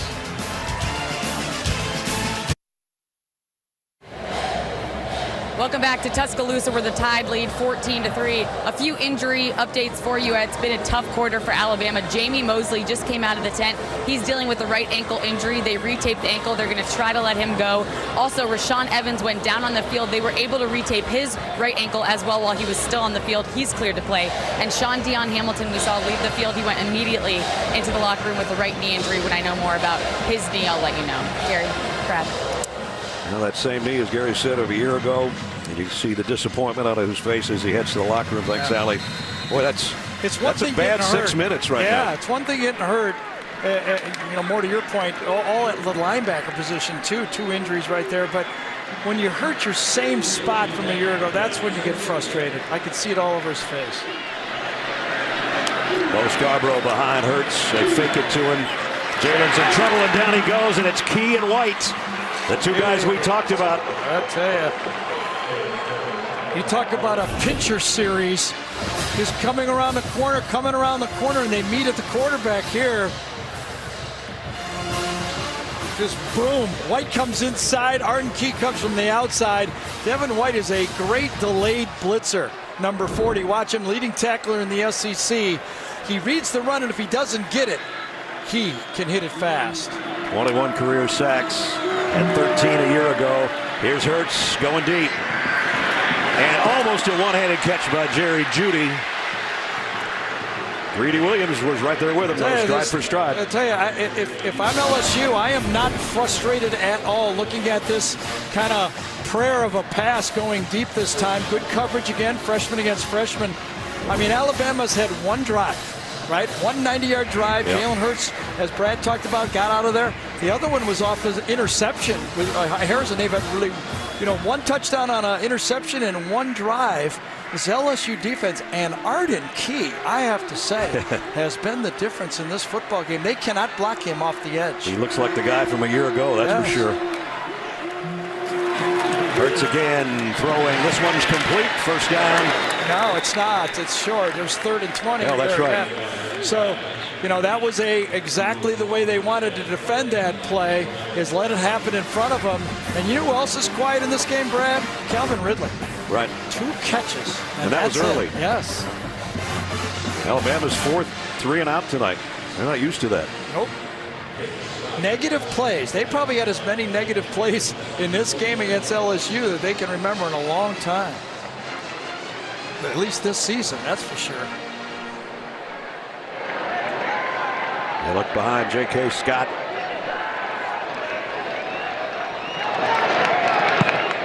This punt not as towering, but it's going to bounce. Good. Yeah, it might end up be perfect. No matter what he does, it turns out pretty good. All the way to the 10.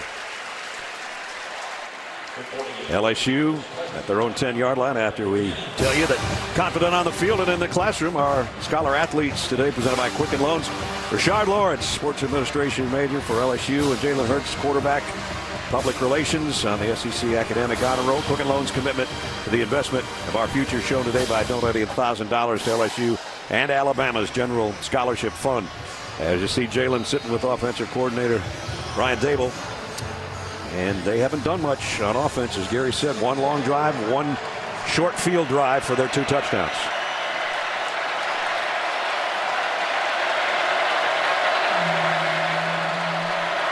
Derek Dillon, the motion man. It gives to Darius Geis, and he's dropped for a loss. Quinnen Williams. And that time, Quinnen Williams took advantage of Ed Ingram, the true freshman guard he's matched up against. You go up, oh, it actually looked like a busted assignment more than anything, because if it wasn't going to be Quinnen, Keith Holcomb, number 42, was standing right there for an easy tackle as well. Now you've got 2nd down and 12. Back at the 8. Russell Gage will come back the other way, but they're going to keep it with Darius Geis.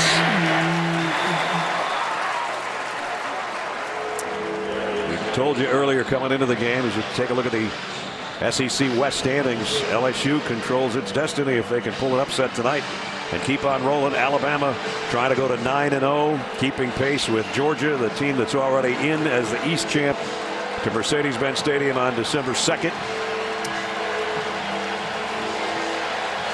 Georgia with a win over South Carolina earlier today. 3rd down and 8. Got to be a little bit careful here.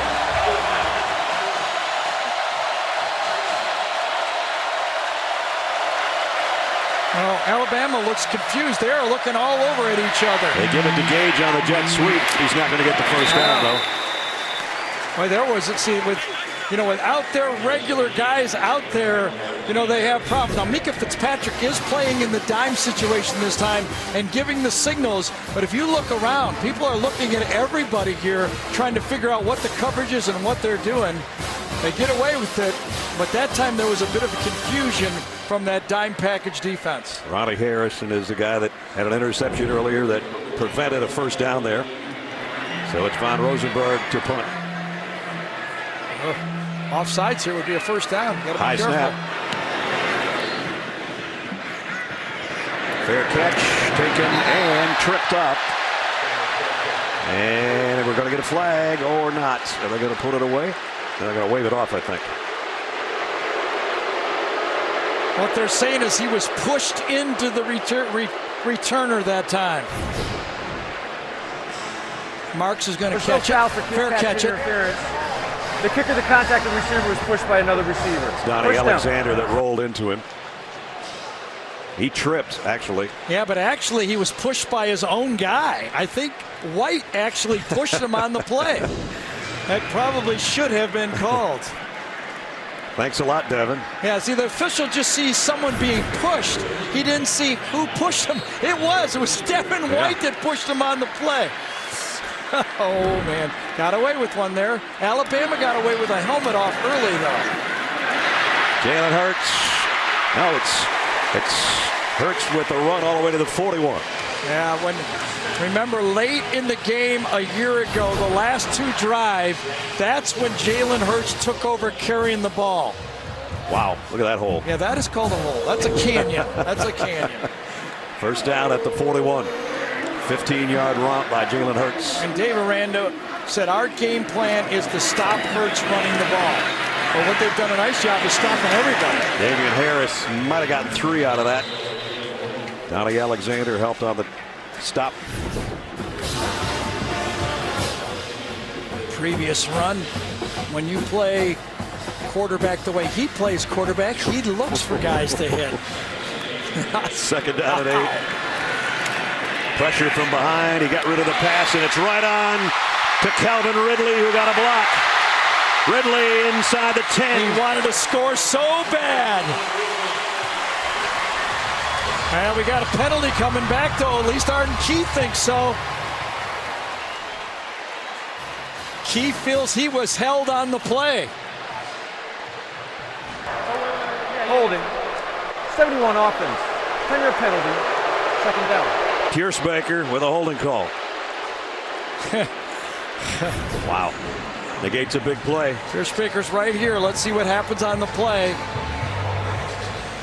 Oh, actually, I think it was Jonah Williams, number 73, that at least that's who Arden Key.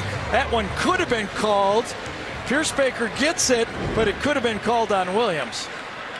At any rate, the first penalty of the night is a big one because it was going to be first and goal. Yeah. I mean, that's a 40-yard penalty. Yeah. All the way back almost to midfield.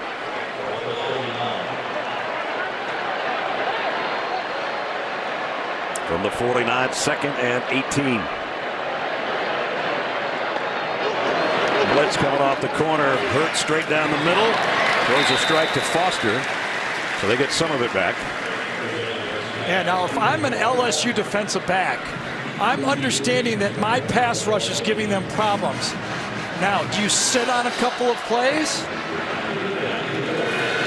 Squat on a throw? Hurts got away momentarily, throws on the run, and he tucked one in there somehow to Foster. That was one, as you said, he squeezed this baby in there.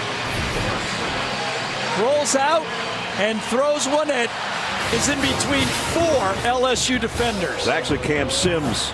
Wow, I don't know how that thing found eyes to get through there, but it did. First down at the 25. Play fake. Here comes the pressure again. Hurts going to just get rid of this thing.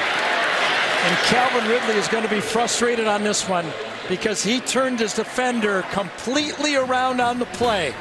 He had Williams, Greedy Williams, and watch him turn his defender on this play right here. He's got him one-on-one, nobody in the middle. Bam, wide open, 6-yard cushion on the 10-yard line.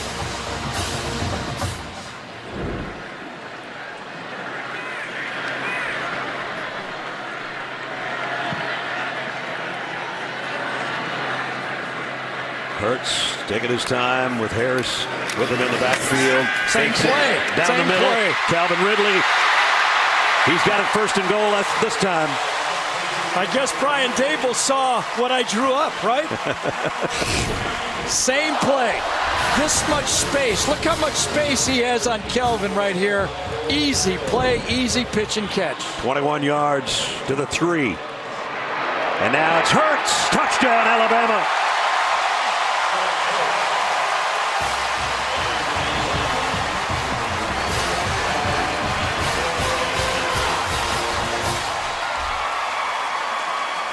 Boy, if you're a Tiger fan, you're saying we might have got a great break getting the holding penalty.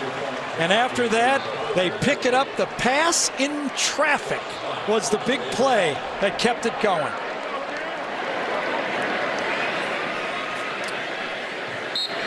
Papanastis in for the point after.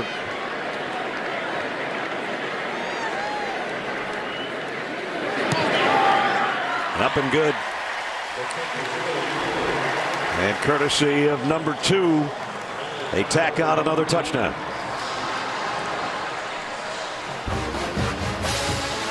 Well, as Brad called it, and perfectly, he snuck this one in there to Cam Sims. Devin White was diving for the ball and just missed it. And then Ridley, who was open the play before, gets a repeat. And the next play, it's Jalen Hurts on the keeper. 56 yards, 7 plays. Hurts does it himself. 7th time he scored on the ground. 21-3 tied. 53rd touchdown that Jalen Hurts has been responsible for in just his 2nd year Look at the smile on his face. He is one cool customer. Yeah, he's got a blood pressure of 90 over 40. Down to the 5-yard line on the return. Nick Brissett. Nice return, but a flag down. Well, remember, it was 3rd and 9 on the 40-yard line. After the holding penalty, Alabama would have been forced to punt. Devin right there. Devin White has a chance. He stretches out, and it gets through for the completion and the first down. 2 plays later, Ridley, remember, was open the play before, and then they go back inches. LSU has a great quarter. Bama goes 3 and out, and all of a sudden it turns around 21-3 like this.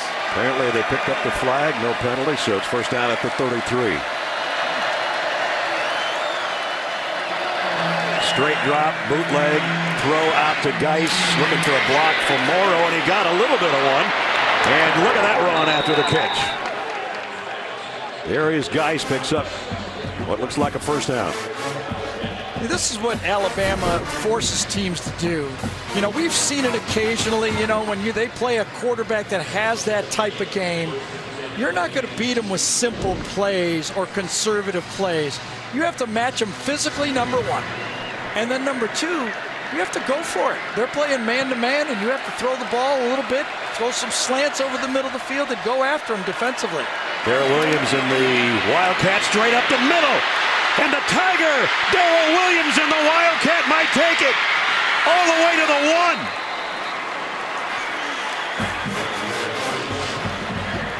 1. There's the big play they've been looking for. Yeah, they had success earlier with the Wildcat, and this time Hootie Jones comes in. A great block that time by Will Clapp, number 64, the center.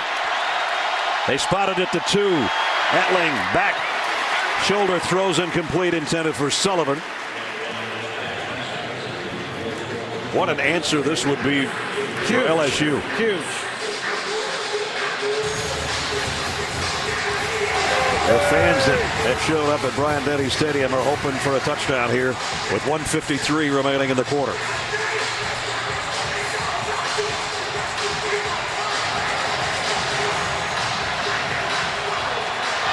As we say, you bring the whole package when you play this Alabama defense. That's Carter in motion. They give it to Williams. He got him there, and he got him in. Touchdown, LSU.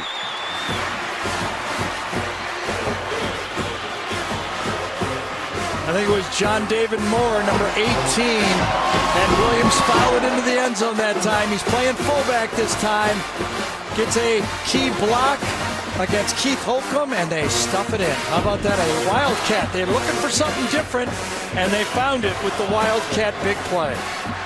Connor Kaufman for the point after. An all-important touchdown. LSU just scored. And almost the whole thing was Darrell Williams, who had a 100-yard rushing and receiving game a couple of weeks ago. He takes this one on the Wildcat for 54 yards. That set him up at the 2-yard line. He did the rest. 21-10.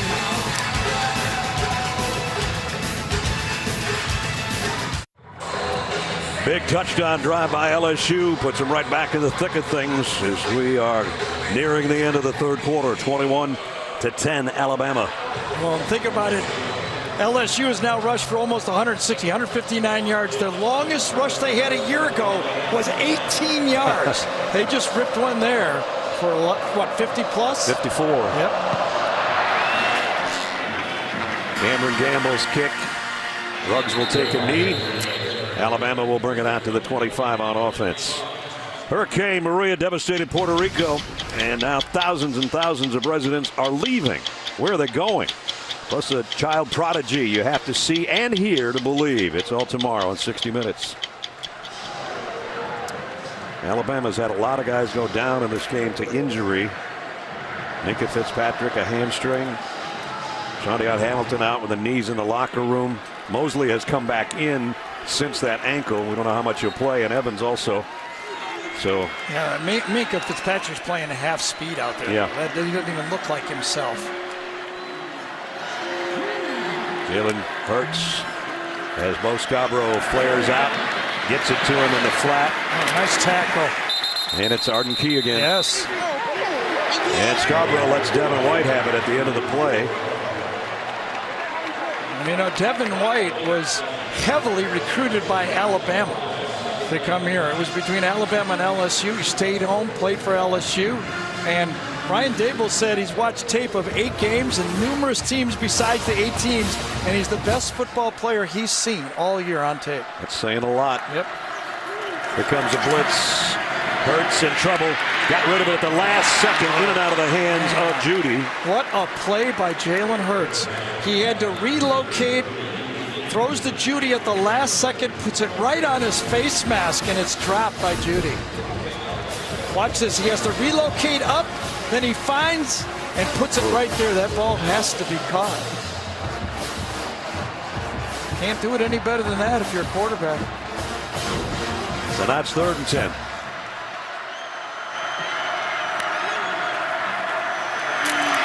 Hurts again. Thompson pressuring from behind. He'll keep it, try to head to the stick. Might have gotten a late block. Did he get the first down? Well, there's no sliding when you're Jalen Hurts, right? I mean, a couple weeks ago, there's a crackback block that time. Not a crackback, because that would be illegal, but Jerry Judy comes back and gets the cleanup block, turns his body. He did not. That was not a targeting. It was a good block. Got Donnie Alexander. He did, but it was completely legal, and the way he turned is really one of the things I advocate that college football needs to have the players do. On these peel-back blocks, you have to understand how dangerous they are and turn your back. It's still effective. Great block by Judy. So we check on Donnie Alexander during the break with a minute to go, 3rd quarter.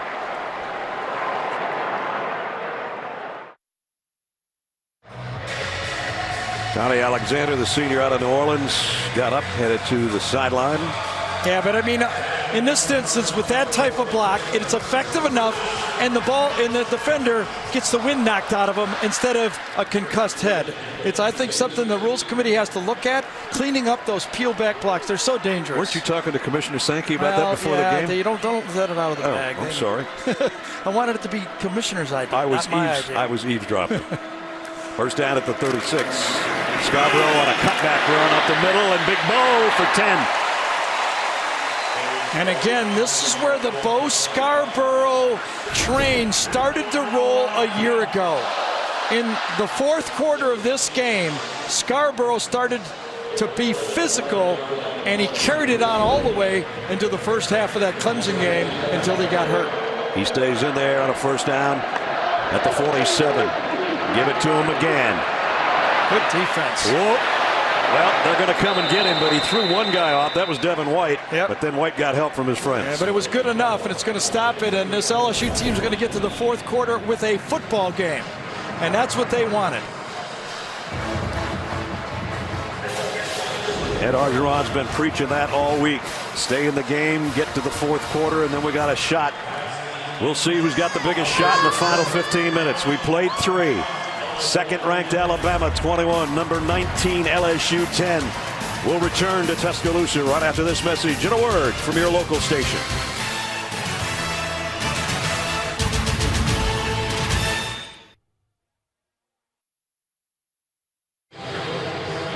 We start the 4th quarter at Bryant-Denny Stadium in Tuscaloosa. Number 2 Alabama with a 21-10 lead. And the ball at their own 49-yard line. Jalen Hurts, quarterback draw, cuts it outside. Nice gain and into LSU territory. 4th quarter's underway. Brad Nessler, Gary Danielson, Allie LaForce. Jalen Hurts was the difference at halftime. You said he's still the difference through 3 quarters. And apropos, it's going to be 3rd down here because Alabama's 43% 3rd down in the year, but only 4 for 10 in this game. And 3 of them have been big plays by Hurts on 3rd down. The scrambles, the tight throw. It's been his ball game on 3rd down. Listen, 4 for 10, 3 of them almost on busted plays. 3rd and 4 here. Wants to throw, does, fires a strike complete to Smith. his tight end. And great protection that time from the offensive line. Allowed the tight end to be able to get downfield and get open, and you can see the LSU players talking to each other. Calvin Ridley goes in motion and frees it up and allows the busted coverage. Two guys take Ridley. On 3rd and 4, they got 21 on that pass play, and then they go back to Scarborough. But what a clean pocket he had.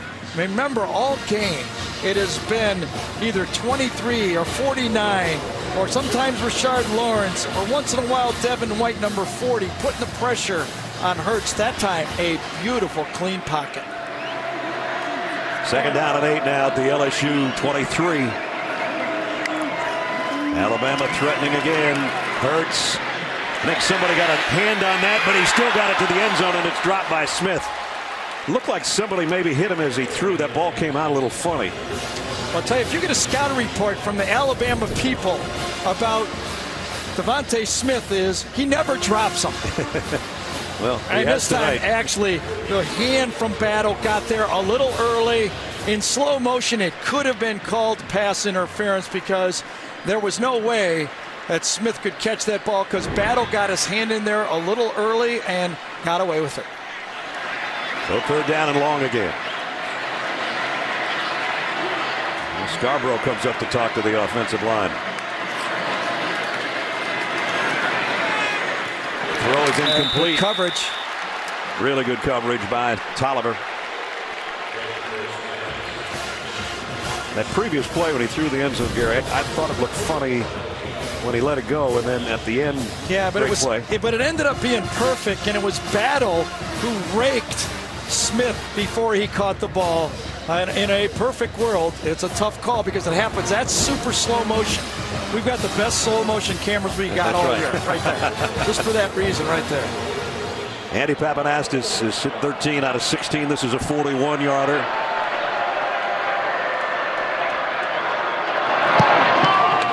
And he drills it. And I mean drills it right down the middle. Tack 3 more on for Alabama. 13:25 to play. Tide have to settle for 3, but they're up 2 touchdowns.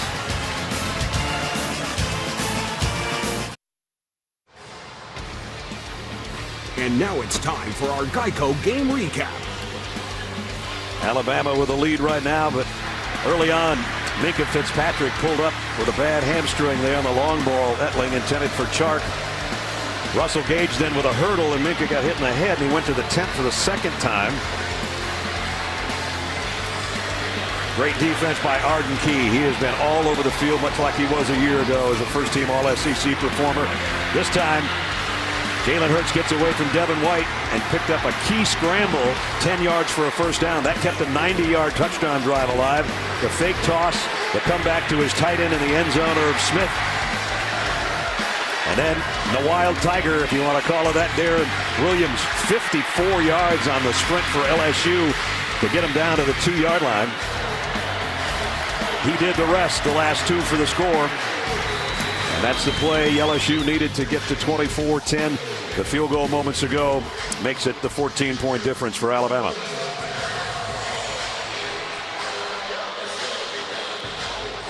So J.K. Scott, who's been punting well all night, set to tee it up. And listen, it's still just a 2-possession game if you're LSU. You cannot now say, okay, Danny Etling, you're now Burt Jones, and we're going to let you throw the ball, the LSU All-American. They have to manage him. He's had a good football game, but they've managed him well. Scott hits this one to the near corner, and Edwards-Helaire will take a knee. They'll bring it out to the 25. So that's where Danny Etling and the LSU offense will start things off with 13:25 remaining. Thursday on CBS, see what America's favorite geniuses are up to on TV's #1 comedy. Catch a new Big Bang Theory Thursday, 8, 7 Central, only CBS. If you thought America's favorite geniuses were Gary and I, you're wrong. Allie, maybe. I think we both live with someone that will disagree with that, right? Exactly. 1st down at the 25. Williams shifts over on a wing left. That's Chark back in motion this way, and then that way. And a play action. Beautiful. Etling throws it out. Williams again. He's become a big part here in the 2nd half. And he gets about 7. Yeah, you're right. Brad told you earlier he had 100 yards running against Ole Miss, but he caught the ball for over 100 yards against Ole Miss too. First player ever to do that at LSU, have 100-yard receiving and rushing game. And that's one of the major differences in the attack from this Matt Canada offense. It's not wide receiver centric in the passing game. It's tight end, H-back, and running back is the main guys. There's the numbers on Etling, much better than a year ago. And now it's Williams on the ground for the first down. Ronnie Harrison stood him up. I want to talk about both these offensive lines. They have played every play in this game. Charles Brumfeld, Clapp, Ingram, and Weathersby have played. Might put in an extra tackle every once in a while, but both teams, Alabama and LSU, have not made a change at all in their offensive line.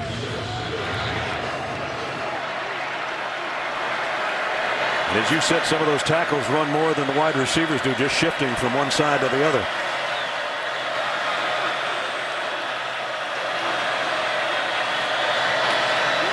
Play action. Etling wants a long ball. Lays it out there. He's got a man in Chark. And he dropped it. He misjudged it. Like a center fielder overran the ball. Chark thought it was going to go deeper. It died out. Watch him overrun the ball. Tries to come back and make the catch. He ends up dropping it. Averett is lucky on the play. But if he would have slowed down earlier, it would have been a much easier catch. Chark had one of those earlier where he misjudged a little bit in the end zone. That could have been a score. He's looking at Danny Etling and go, come on, man, throw that thing a little farther. And Danny goes, that's all I got. That's all I got. I can't throw it any farther. I got what I got. And flags down. Might have been Brumfield, the left guard. I'm just saying, the great wide receivers. 78, offense. Target penalty. Second down. The great wide receivers always make the ball look like it's perfectly thrown. They judged it instantly, you know, like a great center fielder makes it look like an easy catch. This time Chark misjudges it. Could have obviously been caught. Right. But it was a tougher catch the way he played it.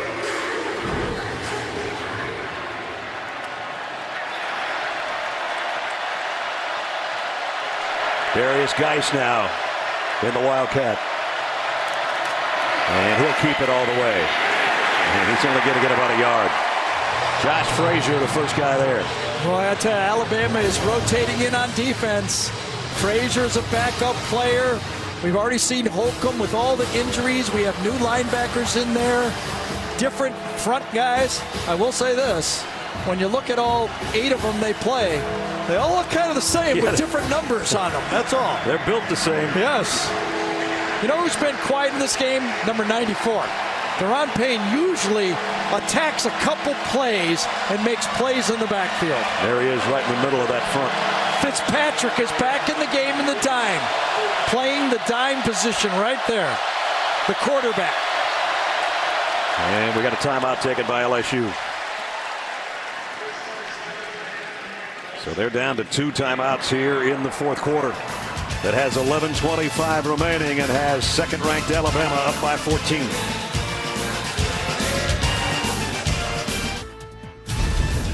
The Home Depot SEC on CBS is sponsored by GMC, Allstate, Chick-fil-A, and by the Home Depot. Well, maybe Miami's better than everybody thinks they are, huh? Yep. Came in as one of the 5 unbeatens in the country. We've got one here. We saw one earlier today on CBS. Maintain their perfect record. The Georgia Bulldogs are heading to Mercedes-Benz Stadium for the SEC Championship. Will it be against Alabama? Minka Fitzpatrick out on the field. Third down at 14. Etling waiting, throwing late, and diving attempt by Russell Gage. And they're going to have to kick. Danny Etling now 3 for 7 in the second half for 18 yards. The Alabama secondary has clamped down at him. Couple of missed opportunities. A deep ball in the beginning of the third quarter and a deep ball here at the beginning of the fourth quarter. Missed on him. That's Xavier Marks back around the 25-yard line, awaiting Zach Von Rosenberg's punt.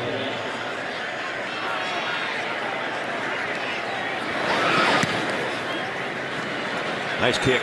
Has to backpedal to the 20. On a couple of blocks, got about 6 on the return, maybe 7.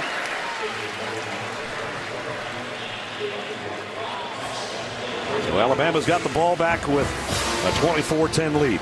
Yeah, well, now this LSU defense inside, Gilmore, Lockature, and Lawrence have to stuff it inside, get it in that situation where Thompson and Key can make a play in the backfield. Time now is starting to work against them. They're not going to be able to protect the quarterback much longer in this game. They need to stop. They can't have an 8 or 9 play drive right here.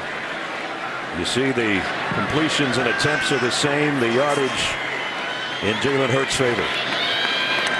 He's got Damian Harris behind him, and Damian gets the carry, cuts it outside, puts a lick on Donnie Alexander, and picked up about 3. Tell you what, there's going to be some time spent in the cold tub tomorrow. Absolutely. And you know, for Alabama, the easy part of their schedule's over. Their 5 wins, Vanderbilt, Ole Miss, Texas A&M, Arkansas, and Tennessee, are 6-21 in the SEC. LSU, Mississippi State, and Auburn, 20-6. And if you add in Georgia, 29-6. This is a run all the way by Hurts, and Key and Frank Herron make the tackle for a loss. Frank Herron had a sack turnover last year. Could LSU find a turnover? I mean, Alabama doesn't turn the ball over. No. But boy, they could really use a turnover at this end of the field to make it way more interesting. Alabama's had 2 interceptions all year. Only one of those was Hurts, and 3 fumbles. And their turnover ratio is +10, which anybody in the world would take. They got a long yardage one here on 3rd down, though, 3rd and 10. Here comes Key again. Hurts trying to scramble away, but he's going to go down. It'll be 4th. Greg Gilmore tripped him up. Yep, talked about Gilmore inside, one of the nose tackles. He rotates with Ed Alexander. You watch him on tape. He is a strong 2-gap player. Number 99 right in the middle, lays out. Long game and lays out. All day he's been taking on that big, strong offensive line, rushes inside, and makes the play. Still a ball game. Yep. Still a ball game. 7th punt tonight for J.K. Scott, and he has been blasting most of them. Yeah, and the way you can't get returned, you go after it. They did go after it. Up in the lights again. Chark has to get out of the way. That takes a great roll. You got to catch that. You cannot give up 12 yards, 15 yards to this Alabama football team. That ball was in the air forever. You need to come up and fair catch it and be aggressive. 58-yard kick. I'm not so sure Chark didn't lose a little confidence by not catching that last long pass. Might be right. LSU's got it back, though, when we come back.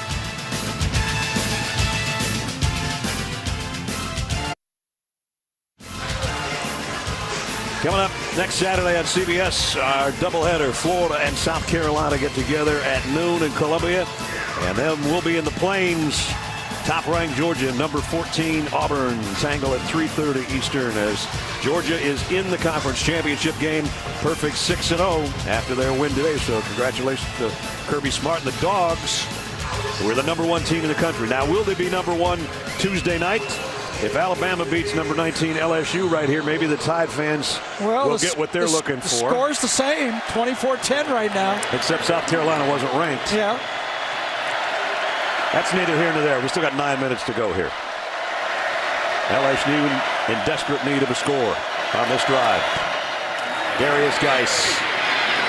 Nice run, tough run.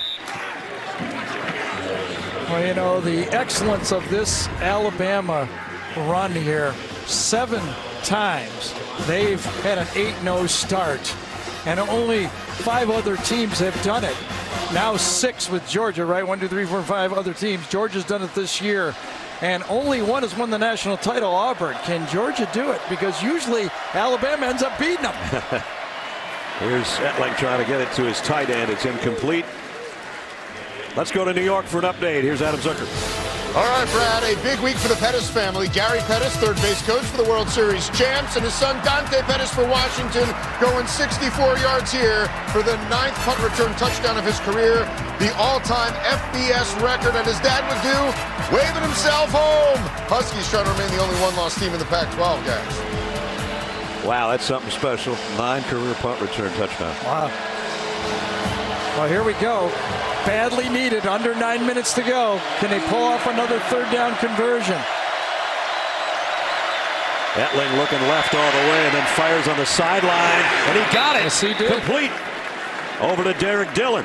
Might be the best throw that Danny Etling made in this football game. Back shoulder throws are nice, but sticking it in downfield in between the zone is what the quarterback coaches love. When you do that, you stand in the pocket and deliver a 35, 40-yard throw sideways and stick it right on the numbers. That's impressive. They pick up 16. He threw it cross field, but as far as length down the field, they got it to the 38-yard line. First down. Darrell Williams in motion. Comes back the other way. They're going to give it to Geis, though, on the inside. That's having both your tailbacks in there, faking the sweep to one and giving it straight up to the other. It does. And then the third phase of it is that offensive line has to knock somebody off the ball. And that time, with all the juice going sideways, that defensive line for Alabama won. And that's what, when you went to practice Thursday, that's what I heard all day. I stood behind the defense because I was so curious of what they were going to do. And Jeremy Pruitt was preaching to the inside linebackers, the defensive linemen, just do your job inside. The secondary will handle those whiplash dash jet sweeps.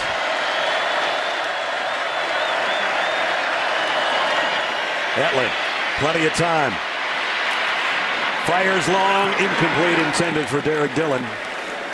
He had a couple opportunities in the second half that just, one was a bit overthrown and one a bit underthrown, but just can't quite come up with the big play. Remember this? In the third quarter, he had Shark going down and just overthrew it by about 2 yards to the outside. And then he had Shark again and just underthrew it by about 4 or 5 yards. 2 opportunities and didn't get it. You don't get a lot of chances against Alabama. Third down at 7. They've got to worry about the first down first here, but they've also got to worry about only having 7 minutes left to go. Etling again. Pocket now starting to collapse, and he's going down, and it's Deron Payne bringing it. The Payne, that is. Dylan Moses is there with him. Loss of 11. You could tell by the way Etling was moving around that it must have been good coverage. Levi Wallace at the bottom. Down the middle, no one there. You can't throw it deep. There's a safety behind the guy in the middle of the field. Etling has to go left, and there's nobody on the left side of the field. Nobody to throw it to. So they did pick up 1 first down. They wasted, I shouldn't say wasted. They had the ball about 4 minutes or so, but they didn't get anywhere as far as scoring. So now we're down to 6.5. 40. Offense, 5-yard penalty. 4th down. I mean, it's never easy. I mean, you're right. It's the word isn't wasted. It's just hard. Right. It's just, Etling made that great third down throw to get a first down, but nothing is easy against this Alabama defense. You don't go 8-0 7 times, and the rest of the conference has only done it once. 5 other teams, because you don't have talent, and it's easy. It's never easy against these guys. Fair catch taken by Marks at about the 39-yard line. Alabama with the ball back. 6:22 to go. That's all they have to burn right now. Jalen Hurts has been their star, as he's been for 2 years. Their defense pretty darn good too.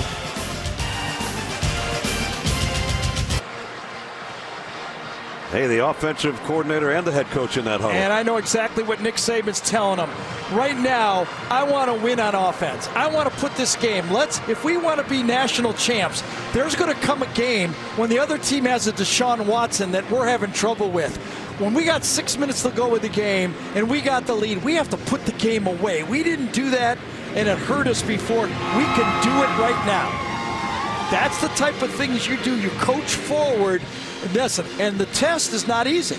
You're going up against a high-level defense. This is a great test to see if this Alabama offense can finish out this game on the field. First down at the 39.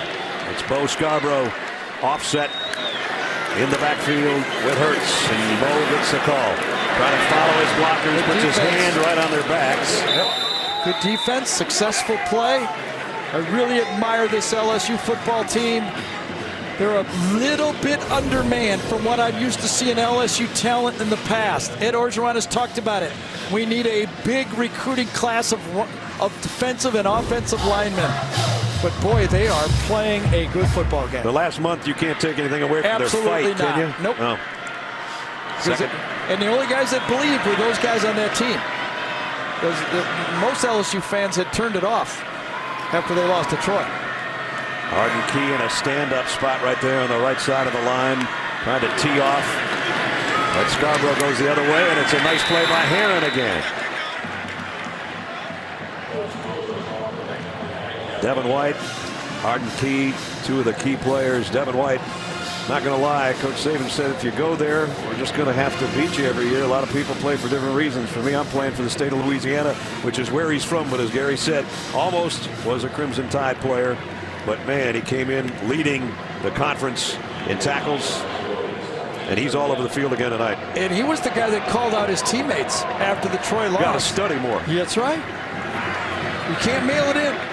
A lot of true freshmen on this football team, and they didn't understand how tough it is to play at this level. 3rd and 9. This would be a huge conversion for Hurts. And it's tipped. Oh, nice play by Dante Jackson. That was close. That ball's a half a foot lower. Could have been a one-handed stab. A gutsy throw to the outside. If it gets over, might be completed to the outside, but defended very nicely. We always talk about Alabama's defense being so good. That's the 6th time LSU has forced an Alabama 3 and out. Yeah, and they're still in the football game. You know, you score, you go outside kick because you only have 1 timeout, or 2 timeouts left. Excuse me.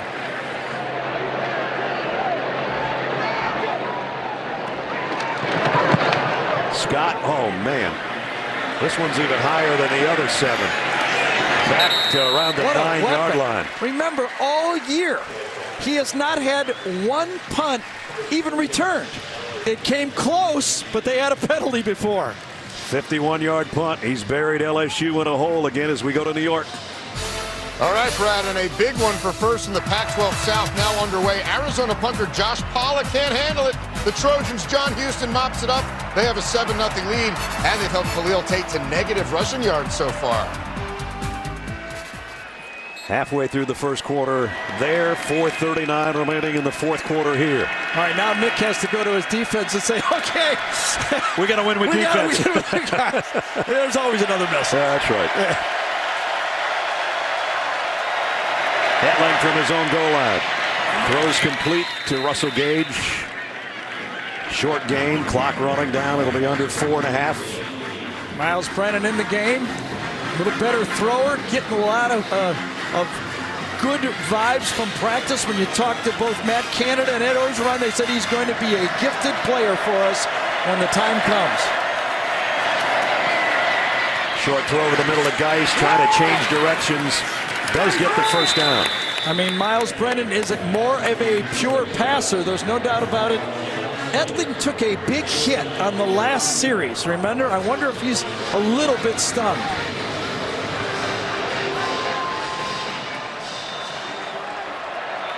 Under 4 to go. Brennan in trouble. Evades the rush going to his left. Now he's going to keep it and slide for about 4. And the clock continues to move.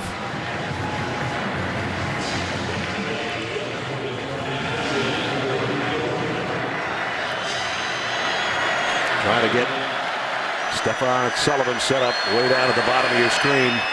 Brennan throws to Geis. A little crossing route. Darius fighting for another first down. Is about a yard shy.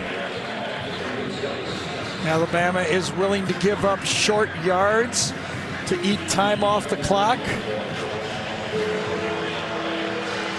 They're waiting for one big play, a sack, to turn it around. Geis gets the first down that they needed. Breaks out for about 4 more. Rashaan Evans finally brought him down. We're under 3 minutes. Here's a freshman trying to run a hurry up to get a quick touchdown. Not easy, not in Tuscaloosa.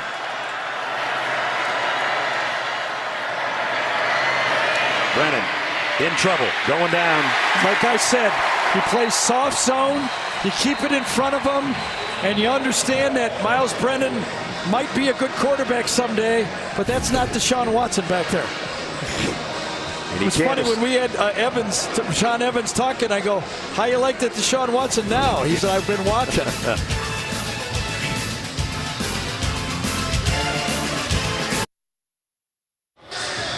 24-10 Alabama. Let's get a quick update on Danny Etling. Allie? Guys, there's nothing physically wrong with Danny Etling. The team confirming with me that he is healthy, but it was purely a coach's decision that he missed too many assignments, and they felt the need to shake it up. Wow. He just made his best throw of the night prior, I thought, to the outside, and gets benched. At any rate, it's Miles Brennan, the true freshman, on a 2nd and 16. He throws deep sideline, and that's out of bounds. Yeah, again, throwing to the tight end on those is very difficult. They just don't eat up that yards that you're expecting, and those defensive backs close on those tight ends. So that deep down the field. 3rd down and a bunch. They're running out of time, and they're running out of downs to make something happen.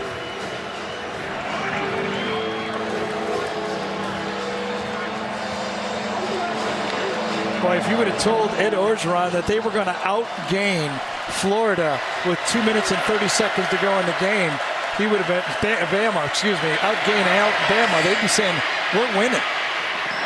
Throws this one behind his intended receiver, and that's 4th down. I mean, you go against Alabama here the way they've been, throttled on offense the last couple times, and you have more yards and still only produced 10 points, and most of that came on a Wildcat type play. Right. Yep. One big play was a 54-yard run by Darrell Williams, and then a 2-yarder by Williams for the score, their only touchdown. Alabama came in only giving up 9.8 points per game. They're right about on their average. Hard to believe it's a two touchdown game, which means it's a game, and you change quarterbacks. This is maybe his last chance, and he's not going to get a chance. Down he goes, Dylan Moses. Alabama takes over.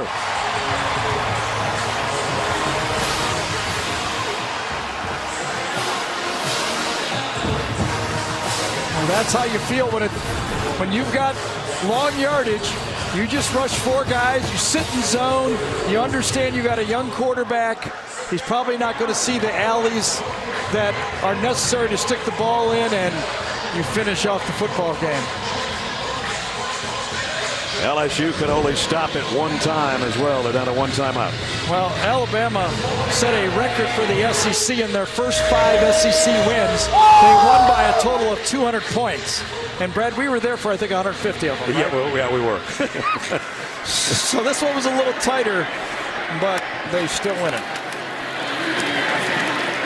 If you like to play the comparison game now that you're a Georgia Bulldog fan and they're going to the championship, Georgia beat Tennessee and Vandy by an aggregate 86-14. Alabama beat those two by 106-7.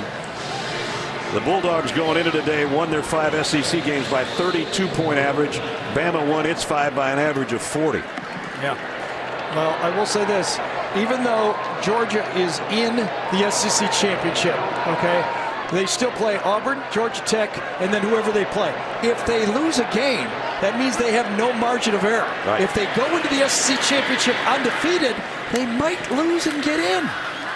Damian Harris, no, it's Jalen Hurts keeping it, and Corey Thompson flag down, and he runs him down.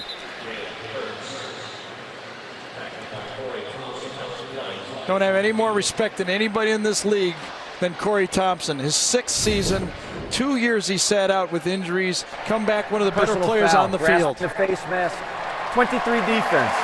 Penalties half the distance to the goal line, automatic first down. And just It's funny, he grabs it, and then he took his hands up like I didn't do anything. And then he goes, well, I still got to tackle you.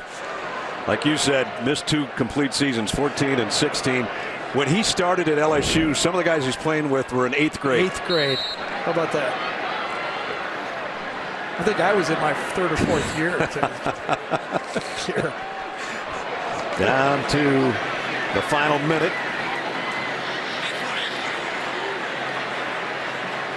First and goal at the 7. And they don't really need to run a play again. They could take a knee if they want. Give it to Damian Harris, who got a yard, maybe 2. Now LSU is going to fall to 6-3 and 3-2 in the conference. Alabama is going to remain perfect at 9-0 and 6-0. And will they be number 1 or will Georgia be number 1 next week when the rankings come out on Tuesday? Doesn't really matter until December 3rd, but it's fun to talk about, I guess, for the fans. Yeah, but Ed Orgeron got his team to finish a good football game here. They were not embarrassed. Now they get Arkansas at home and then at Tennessee. They can still have a very successful season compared to where they were after that Troy game. No doubt about that. So Jalen Hurts going to keep that ball and head to the locker room. He's the guy that created enough offense tonight for Alabama to win their 23rd straight conference game. And their 32nd win in the last 33 here at Bryant-Denny Stadium.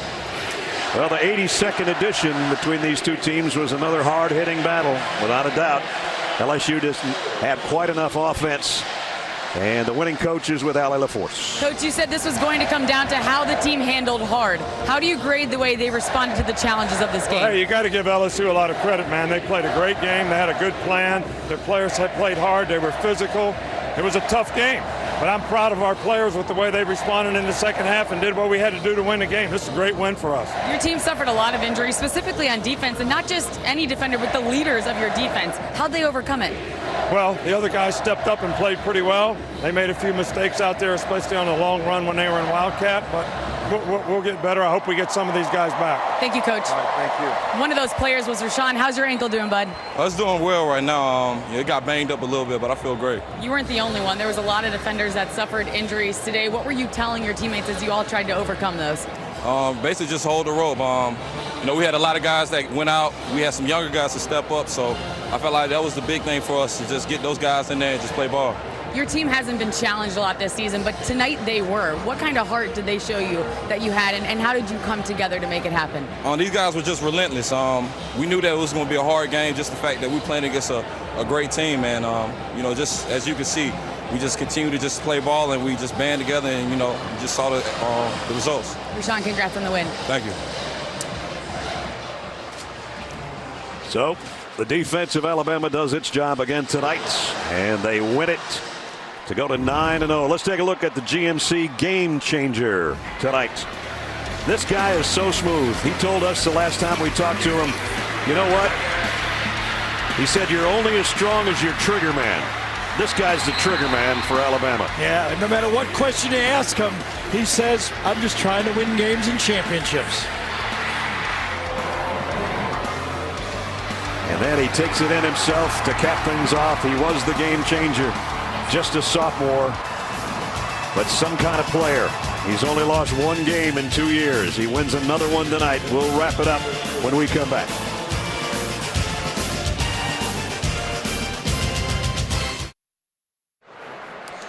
(24-10). Crimson Tide remain undefeated with a win over LSU as we take a look at our play of the game presented by Napa Auto Parts. Remember this one? Jalen Hurts got some pressure, rolled to his right, and then somehow that ball had eyes as he got it to Sims for the first down. Here's how Eli Gold called it. Here now is Bama, 2 of 8 in third downs. Jalen rolls right. Jalen loads up, throws to Sims. He makes a first down grab. What a thread the needle straight that was to the 25-yard line. That was a beauty of a throw by Jalen Hurts. Great call, Eli, and that led to the capping score in a 24-10 victory. So Alabama number 2 this week. Will they be number 1 next week? Georgia number 1 this week. Will they be number 2 next Tuesday night? Those two were heading for a collision course maybe December 2nd in Atlanta. How big would that be? Don't forget, big doubleheader next week. Florida, South Carolina. Then we'll be in the Plains as top-ranked Georgia takes on the Auburn Tigers. For Gary and Allie, Brad Nessler saying so long from Bryant-Denny Stadium. Alabama still perfect at 9-0 with another win tonight at home.